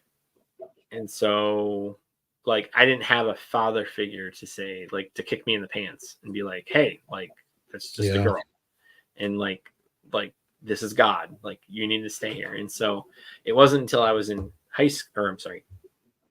the middle of college at Michigan State, I was dating someone, and we went like, she was like a Protestant, and what we did is we started jumping around to all these different Protestant ecclesial communities. and these ecclesial communities, and it would be like, okay, well, I'll try it was like, okay, I'll take this piece of the pie, and I'll try this pie, and like cherry pie, pecan pie. I don't like pecan pie, like put that back, and like going. And so like, and then I was just like, hey, can we go to the Catholic one? Because like I hadn't been back to the Catholic one. I would like to go back and see like how it is. And I went there, and it was like it was a really weird experience, because they were doing anointing of the sick, and they were doing anointing of the sick for like, they were like, if you're spiritually or physically ill. Okay. And I was like, well, crap, I'm spiritually ill. and I just stood up, and they did the oil on me. And that priest, I wasn't dating my wife at the time, but that priest would be the one at my wedding. Okay. So he's I know you've actually gotten in spats with him. Who is it? Father Joe Krupp. Okay. Yeah. So I have. Yeah. Not to say that you guys are I don't hold anything against him. Right. No, I know, but it's like he was there, and I know him really well, and we like, he did that, and then I went with my girlfriend at the time, and we went to all these different ecclesial communities, and I was just like, yeah, like I'm going back to the Catholic Church. And then I went to confession, and then that was like me like going back, and she would go, and then we ended up breaking up, and then I met Mandy later, but like it was like really, that was me coming back, and it was like really interesting experience, because it was the time that Catholic Answers was kind of coming back. Okay. Like I say coming back, but like that's when apologetics was coming back. And so I would look at the apologetics and like read it, and it was like answering all my questions. And so I was like, hey, this is like my sponsor on the internet. It was just like, I'd ask a bunch of questions, and I'm getting them. Like, all right, they have like the papal infallibility going back to like Pope Saint Stephen on baptism for heretics. And so like it was like or something like that where it's like it got really nuanced and like to the level that I wanted, and I was like, okay, this is great. Let's see. Sorry. So I totally respect what you do with Anthony, like you like that dynamic that you do, because like doing the chat, like I don't nearly have as much as what's going on with you, because like today, like right now, like I think I haven't gotten above like 40. It's been mostly around like 30s. But like even this is kind of like to be engaging in the conversation, but also like looking at chat, it's like, okay. And like doing this by myself is like, holy crap. That's why I more or less handle the chat and the intros and outros and all that, because it is hard to manage while you're trying to talk and stuff. So, Anthony's the talker, clearly. Yeah. I think everyone recognizes that. So I just want him to just worry about that. I'll try to handle everything behind the scenes and chip in when I can. So it's actually really nice and freeing to like come on here and just talk and not have to worry about throwing stuff up on screen. And yeah. And yeah, because like I'm all about, like, you asked my wife, like I'm a huge talker, and but like also like at the same time, having to like read this, you don't want to accidentally put something up too where like you just don't agree with it. Yeah, And that's it's like, always in the back of your mind. yeah, and it's like it's one thing to like carry the conversation forward, but then it's another thing where it's like, ooh, that's promoting a thing I do not want to be associated with. And because like I've had some comments where people go really hard on the TLM, like for and against. So they'll go really hard on promoting the TLM and TLM only, and then you'll have those that promote the the TLM should be completely like not there. And it's like, Right. okay, well, I'm not going to promote either one of you because both of those are like they're not helpful. And like even as a discussion point, besides saying that they're not helpful. And so because like you're kind of like in a similar situation, right? Like you go to a Novus Ordo A lot of the time. yeah, not all the time, but a lot of the time. And so I have that in like the back of my mind where I'm like, well, you can't ostracize a majority of people that don't have a choice to go to the TLM. So yeah, very true. Caesar's asking if we went to daily mass as kids. Oh yeah, I just saw that. I did not. There was obviously I was in public school, so it was very hard to do that. But there was times during high school where the start of the day was just barely late enough where you could go to a daily mass, which is normally like 30-35 minutes long. So Right. a lot of there was a few years in high school where for Lent, in addition to whatever penance I did, I would go to daily mass with my grandpa during Lent. So then those are some of my favorite memories, to be honest. No, that sounds. I mean, yeah. I don't know what else to say. That I wish I had something like that. Like I just remember I with my grandfather, I had a lot of good memories, but nothing like that that comes to mind. And during summer, I was an altar server from third grade to when I graduated. So during summer, they would have, each kid altar server would get a week or two of serving at daily mass, whereas during the school year it was always older retired guys who would serve daily mass, and then they'd get breaks during summer. Well,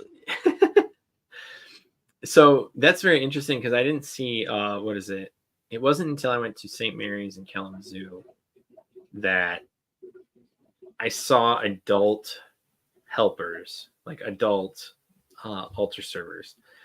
Everywhere else it was like kids, and like it was always mixed. It wasn't like, oh well, this is like a boy only. It was always like women, like girls and not. And so and I'm very thankful for us not having girl altar servers, not because I dislike women, but because we need to promote men. So I'm not Anthony. I'm just kidding. I'm just kidding, Anthony. Like you did say that in a way though, where it can be cut out, where it said "I dislike women." Yeah, I know. I wonder how many people would do that though. I'm just a guy in a blue Mandalorian faded shirt. So what do you think? Oh, go ahead. I was going to say our parish, they did start to allow girl altar boys, and that was at the insistence of parish members.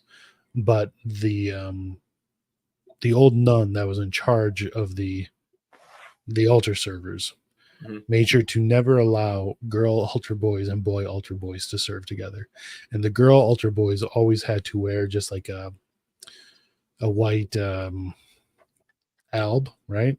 Alb's just like the white robe. I think so, yeah. Whereas the boys, we had red cassocks and white surplices over it. Oh, so. Okay. Pretty the fancy ones. Yeah.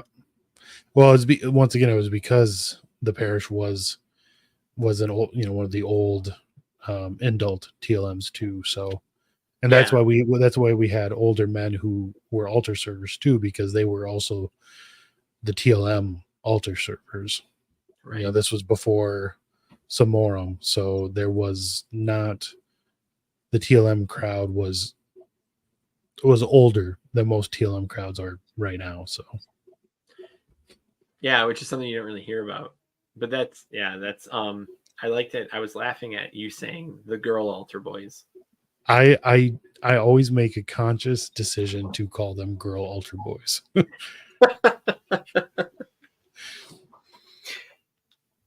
What do you think of, so I'm saying, what do you think of this? But yeah, like whatever. I'm just, what do you think of this? From Matthew. I think, yeah, I feel that too.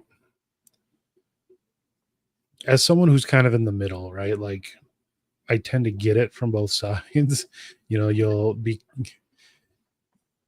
from those who, I don't know a good word to describe them, whether you want to call them Pope splainers or whatever, just those who are fully Novus Ordo and dislike the TLM. To them, I'm a trad. To the TLM onlyist, rad trads, mad trads, whatever you want to call them, I attend the Novus Ordo sometimes, so I'm kind of a modernist. But so I see both sides, and it, as someone who would go to a TLM only if it was available, just because, lots of reasons. But anyways, it does hurt. It does hurt when people trash it, because I understand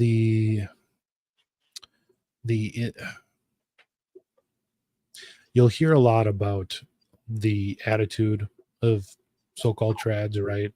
Yeah. Whether people call them mean, rigid, uncharitable, whatever, and that's certainly true of a subset of them, especially online.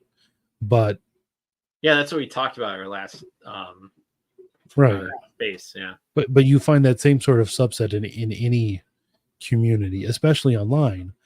And I think people who do that I don't think they've ever really been introduced to a traditional, Latin Mass community.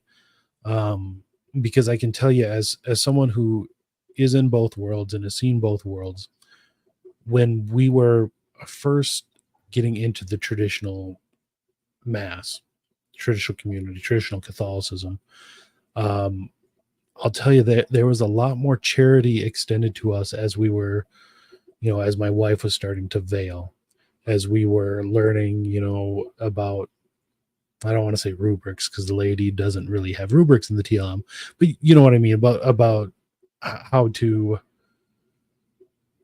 hear the Latin Mass. There's a lot more charity extended to us from trads when we were very new and learning. then there is charity extended to us from people in the Novus Ordo when my wife wears a veil at the Novus Ordo, or when we kneel for communion at the Novus Ordo, or when we when we don't shake hands during the sign of peace, or when we don't hold hands during the Our Father. So personally, and I can only attest to my personal experience here, but personally, anecdotally,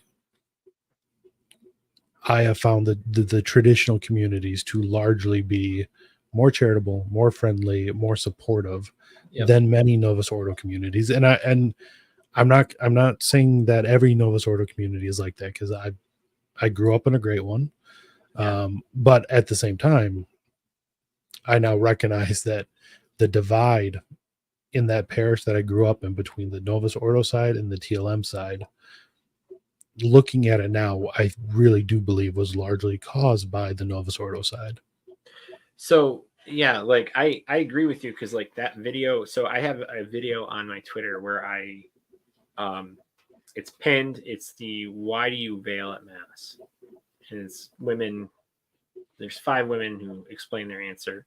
And yes, like some people actually get mad at them because they're like, oh, it's not the copy paste from what Paul says. And it's like, well, yeah, that's not the point. The point is to give an organic answer, and not like, it's to dissuade people. So it's to address exactly what you brought up, which was get rid of the stigma that veiling is like an evil thing or bad thing. Mm-hmm. And because there were, like, I don't want the whole reason for that video was to address that concern, is to address that stigma, because so many people think exactly what you, in the Novus Ordo, even though it's growing, veiling is growing in the Novus Ordo, that it's something less than, it's like the equivalent of, well, you're a homemaker, you don't have a career. Like, it's the exact same attitude. It's a feminist attitude. I will say the attitude of the Novus Ordo, of a Novus Ordo parish, largely seems to depend on the average age of that parish.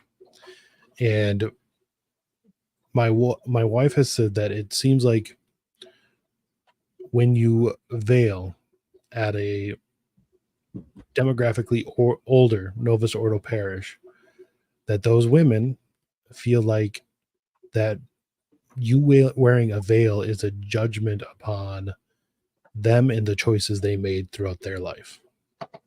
Yes. It's okay. So it's like the same. It's so it's the same thing when you have a lot of kids. It's the same. Oh, 100%. It's the same thing when you kneel to receive communion. Mm-hmm. All of that is the same mentality, that they are projecting their judgment that they have on themselves. Like, where it's a, like, oh, well, like, they think they're better than me. And it's like, no, you feel inadequate. Like, that's the problem here, is that you feel inadequate.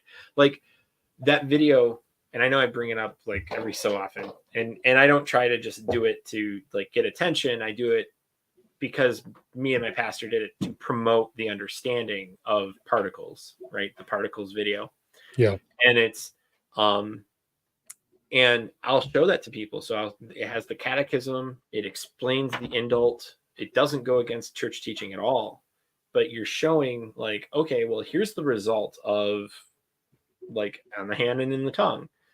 And it's like, people will respond and say, well, this is too rigid of an understanding, or this is too whatever. And it's just like, well, you're imposing your view. And I'm just like, I'm not imposing anything. I'm literally just giving you the catechism, saying people can do that, and like showing you the result. Like, it's the most basic form of like demonstration possible. And it's like, yeah, go ahead. I was just going to say that what you're saying, it's really similar to when those on the traditional side make the argument or state something along the lines, and I'm not trying to put words into your mouth at all here, but when you say something along the lines of like the traditional Latin Mass is, at least at some level, superior to the Novus Ordo. Yeah. And I'm not saying more valid or right. There's more prayers and devotions in it, so it naturally has more right, and like more attributes that point you to God. Father Ripperger does a great job. He has an article called the Merits of a Mass, where he shows that, I mean, simply just asking, for more things in prayer means you will attain more things in prayer, right? And it's similar in the Mass. When you cut out asking, Peter and Paul in the Confiteor, you're not asking for their intercession, you're not going to get it. So by asking for it, anyways, when you say something along those lines, you'll get the response of, well, why do you think you're better, or why do you think I'm less of a Catholic for going to the Novus Ordo? It's like, nowhere did I say anything like that. Yeah. Well, right. And so it's what happens is, and this is something that I corrected Margot on, where she said the only way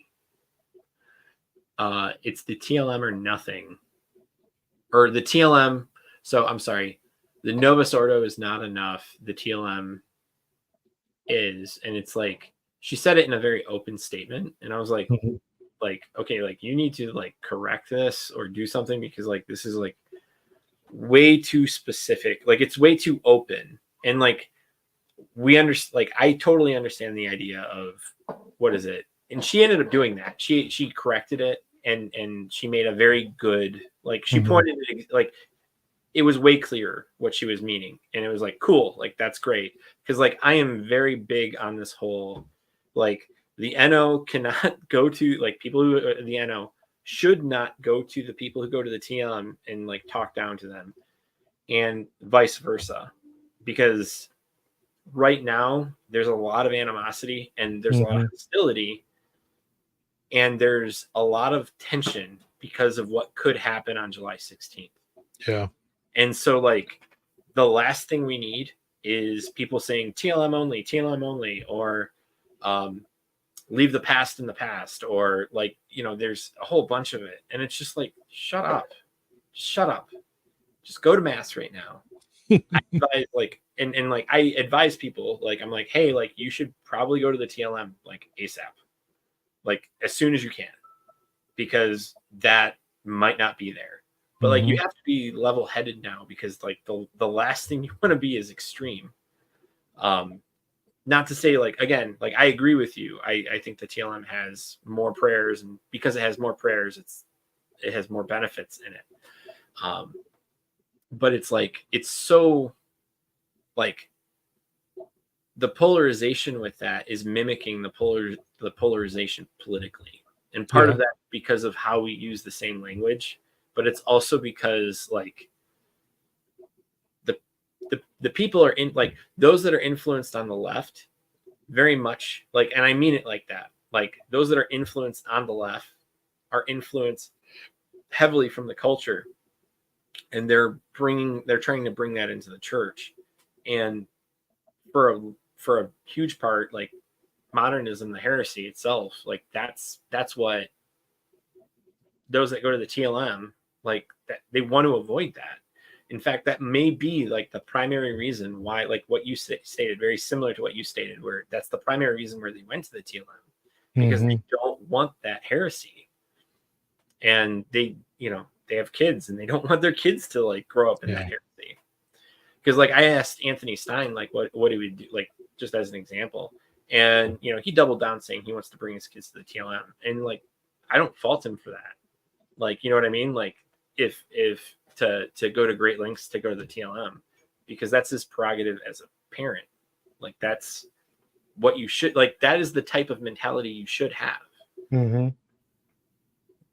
Sorry, I know we've totally went away from the whole like Marvel and whatever, but it's like there's so many, like, it's all, at the end of the day, like, it's all connected. It is, yeah. Like, it's all connected. And like, how are you saying the Acolyte is to Star Wars what the Novus Ordo is to Catholicism? No. I'm joking. No, but like it's no, yeah, it's yeah, especially since I said the title is what heresy is to Catholicism, but like no, I wouldn't say that, but it's one of those things where it's because like like I said, I'm a huge proponent of you gotta you gotta prime those that go to the Novus Ordo, like basically okay, here's the correlation with what we talked about, just like how they primed the Doctor in Doctor Who to be female with Missy. The Novus Ordo those that go to the Novus Ordo need to be primed to be able to really appreciate the TLM, because not everybody is going to then go from, like, if we were to switch, like that, everybody goes to TLM. That's not going to help. Like, you're probably going to have people leave because this is too different, and there would be, especially in the older generation, you'd lose a lot of people. Right, and it could legitimately lose them forever. Yeah, like to hell. And it's like that's not a balancing act I want to be in. Like, I don't want to be making that decision with that balancing act. But that you can't just sit here and let things stay because of the attrition rate that we just, I think it was Stein that showed it, but it's like 85%. Something terrible. Like, that's unacceptable. Whereas like with the TLM, it's like, well, I don't know what the attrition rate is for the TLM, so I can't speak to that.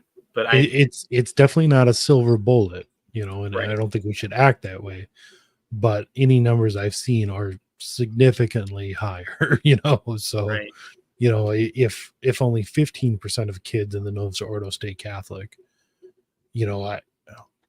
I think for the TLM it might still be under 50, but let's just say it's 30, which is still bad, right? Well, that's right. Twice as much as the. But part of that is the culture, though.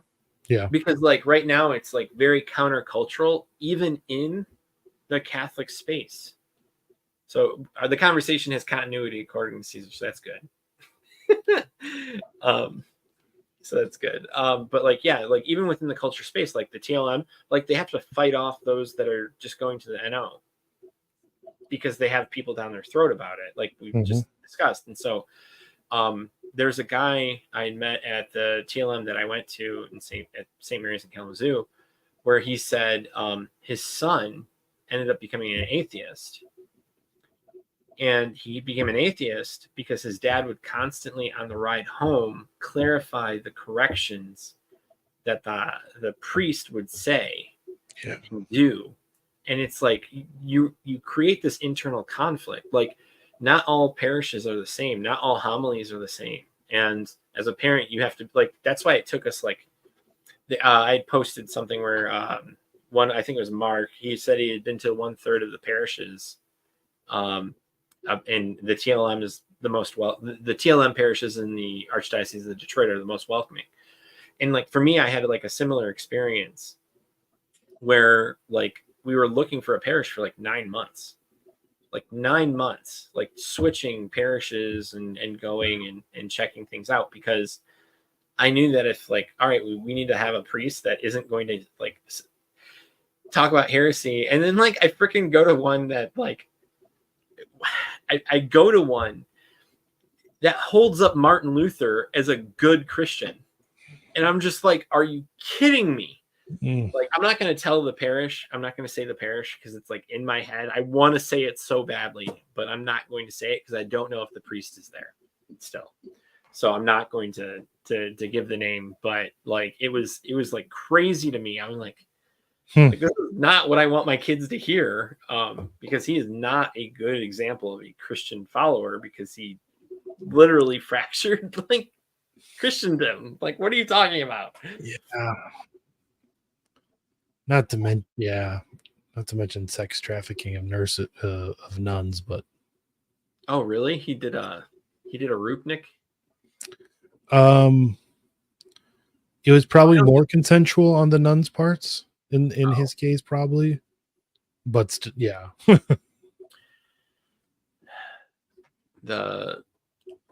she was there.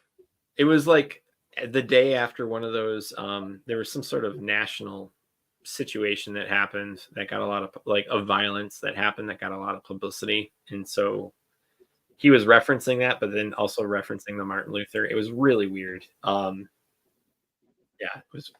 Huh. But what is it? Yeah, so like so like that whole thing with the TLM and NO, it's like it's very much like being like, because I'm in the middle too, and I'm trying to get, like, we go to the NO because I think I'm called to be there. Like, I really do think that I'm supposed to be helping Father Eric and doing that. And so and I've seen a transformation of the parish. And so like it can definitely happen. Like our example of the parish can definitely happen. It's just it takes steps, but more so it takes a priest willing to do it and deal with the pushback. There's a lot of pushback. Because like we lost a lot of parishioners like the first few years. Mm-hmm. And so much so that we may have been, I don't know how close we were, but we may have been shut down because we just lost so many. And then COVID happened, and then we were a focal point because not only were we the only ones open in the vicariate, but we were traditional with how we were expressing the Novus Ordo. Mm-hmm. And so we really swelled at that time, and and a lot of people have stayed since then. And so it's gotten bigger because, especially with if something happens on July 16th, there are several diocesan parishes that I guess would be screwed, and where they would go, we don't know. They may stay there, but they may also go to like a place like St. Basil's. Yeah. Depending on what happens. Our diocese is one TLM, no Eastern rites. So like if we lose the one TLM, which is a diocesan TLM, like the nearest non-Novus Ordo mass would be from us would be a 4-hour one-way drive, so 8-hour round trip. Oh my gosh. Yeah, like for us it's let's see, there's Assumption Grotto. So the ones that are within driving distance for us is Assumption Grotto and St. Joseph Shrine. And both of them are beautiful and good. I think I prefer St. Joseph more. No, that's the Institute, right? Yep, Christ the King. Whereas the other one is a diocesan. I'm almost positive that's what it is. Yeah, I'm pretty sure it's diocesan. I don't think there's an institute. I don't think it's an FSSP. But like so like that one would be affected, but both of them have very big populations, mm-hmm. and people drive like 2 hours away to go there. Yeah. And so that's a great testament to a lot of things, because like typically they seem to have events like following mass, and people stay and they hang out and they do things together. And St. Joseph has like a great Oktoberfest. Like I know like that's a abnormal thing, but it's like it's a really good festival that they have, even though that it's not in the greatest part of town. Like it's pretty down south, like it's pretty in the weeds with downtown Detroit. But so well, I mean it's getting late, so I don't want to like keep you, unless you want to keep talking, like keep talking. But probably should get to bed. You never know when the children are going to wake up. Oh, so 1 second. So yeah, Assumption Grotto is diocesan. So but yeah, you're right. Like anytime. Like, and so wait 1 second. So St. Joseph Shrine and St. Mary Redford. Okay, yeah. So they're religious orders. I don't know if St. Mary's is Mark, if you could like throw that up in a second, that'd be nice to know. But yeah, so yeah, like we talked about a bunch of stuff. So I wanted to ask you one question before we Yes. go about Doctor Who. Okay. Do you think that that's like a weird, like secular Jesus thing going? Like they almost paint him as like secular Jesus. Like here's a scientific explanation for like these crazy things that happen, but like in a fantastic way.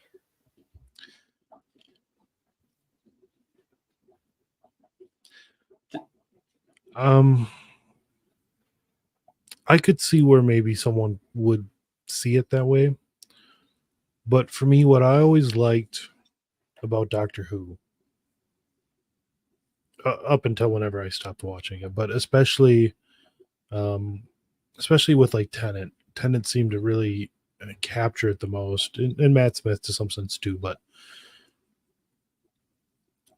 even though while it was sci-fi, what the show always seemed to concentrate on was like the human spirit. Yeah. Was, and I don't mean that in like,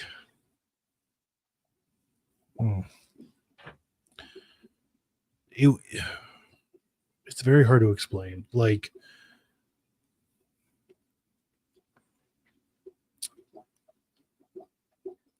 it just it did a great job of showing humanity in any circumstance imaginable, right? And in many that were downright silly or Yeah. just ridiculous, but it did a good job of capturing something deeper than just the material world, um than just daily life. It captured, whether you want to, whatever you want to call it, I guess, whether human spirit or whether, I don't know. I don't know how to explain it. It just seemed like there was always something deeper to it. Yeah. Because most of the time it wasn't the doctor saving the day Yeah. or rescuing someone or whatever. It was someone stepping up, oftentimes sacrificing themselves. For instance, at the end of Tenant, right? What was his name? It was, well, it was Donna's grandfather, That was wasn't it? yeah. Like, he sacrifices himself selflessly, to save everyone. So I think, while I would never claim it was overtly Christian, I just don't think a show like that gets made outside of a Christian worldview. And I think that's why it sucks now, because it is being made outside of a Christian worldview. Right. So like I was gonna bring that up where it was what is it? So because what I remember is like one of my favorite episodes was where he meets the devil Mm, and on around the black hole yes. Yeah. and people get possessed and Mm-hmm. everything. And there's this like reference to a Christian afterlife, or I'm Yep. sorry, a Christian metaphysics, because it talks about the time before time. And he's like, what does that mean? Like, that doesn't even make sense. And I just remember him just going off on like that reference in particular that he was reading, but he couldn't deny what was in front of him. And to me, that like you said, it's a Christian worldview where it was like that necessitates an understanding of there are things that don't seem to make sense, but you Yep. can't deny what's in front of you unless you want to play the whole like everything's a simulation or some crap. Right. Yeah. Yeah, that episode was a good denial, like, of rationalism, right? Where Right. you can't trust the reality you're seeing, which is ridiculous. Reality is reality, whether you understand it or not. Right. And like that to me, and that was also when he was like, oh, she knows. Like he pulled like a Han Solo like thing about like loving Rose, and it was like, because you're right, like there was sacrifices made by the people in the that were running the starship or Mhm. whatever, that they ended up giving their lives. And but yeah, that was one of my favorite ones. But yeah, the whole thing with like Capaldi, like to me, it was just like, okay, well, he's solving everything. He's doing Yeah. it with like such an uncharitable attitude. It's like, I'm begrudgingly going to save you because I've got nothing better at to Mhm. do. And it's just like, One and of my favorite storylines was Rory. As the like the Centurion, centurion who yeah, waited. Centurion, yeah, Like if that wasn't Christ-like in some sense, right? Like what he was willing to sacrifice and go through for the people he loved. Like,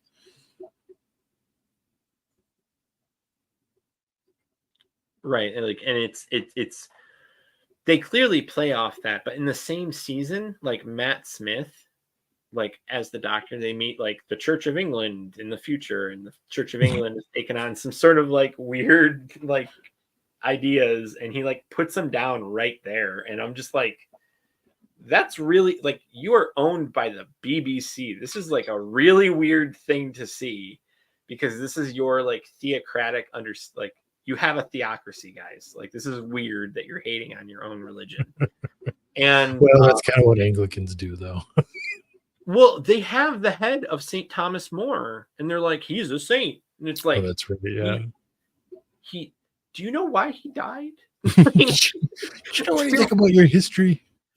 Like, but then what was it? They did one about the Vatican. Like, they went to the Vatican to look in the archives and everything, Yeah. and that was treated with a lot of respect, which I was Yeah. like really surprised. But then at the end of it, where he gets the regeneration, like a bunch of regenerations from the crack in the universe and blah blah blah. Yeah. There's the Pope, and it's a woman, and I'm just like, there it is. There's the payoff for whoever wanted to get at Catholics, because they had the Vatican episode and then they had that, and it was like, okay, like Pope literally means Papa, so like it makes no sense a woman would be called that. So, yeah. So, okay, so that's it's almost 3 hours, and so like it's it's like, I wonder if Anthony's gonna be like, all right, so like every time it's just you and Ryan, like you guys talk for like 3 hours. Because when we did that Twitter space, that was 3 hours. Yeah, and it was just because it's just like we just chain it, just chain the tangents, and so, but yeah, like I appreciate you coming on, and Yeah, it was fun. doing, yeah, it was. My wife's probably like, what's, I mean, I know she's been in the space, like, what is he doing? Like, when's he coming up and going to help? Like, we got stuff to do tomorrow. Yeah, I'm sure my wife's wondering where I am too. Yeah. I do have a question though. So like, Yes.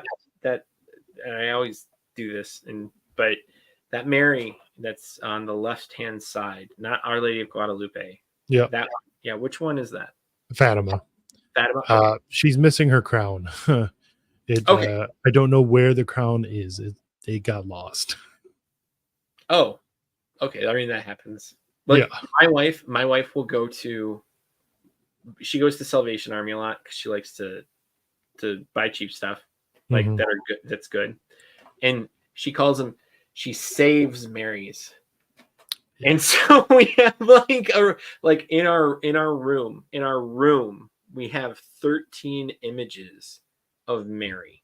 So statues, icons, like, and it's because she's like, oh, that's like $5. We'll just bring it home. And it's like, it's hard to say no. I know it is hard. Some of the and they're all different. They're not the same.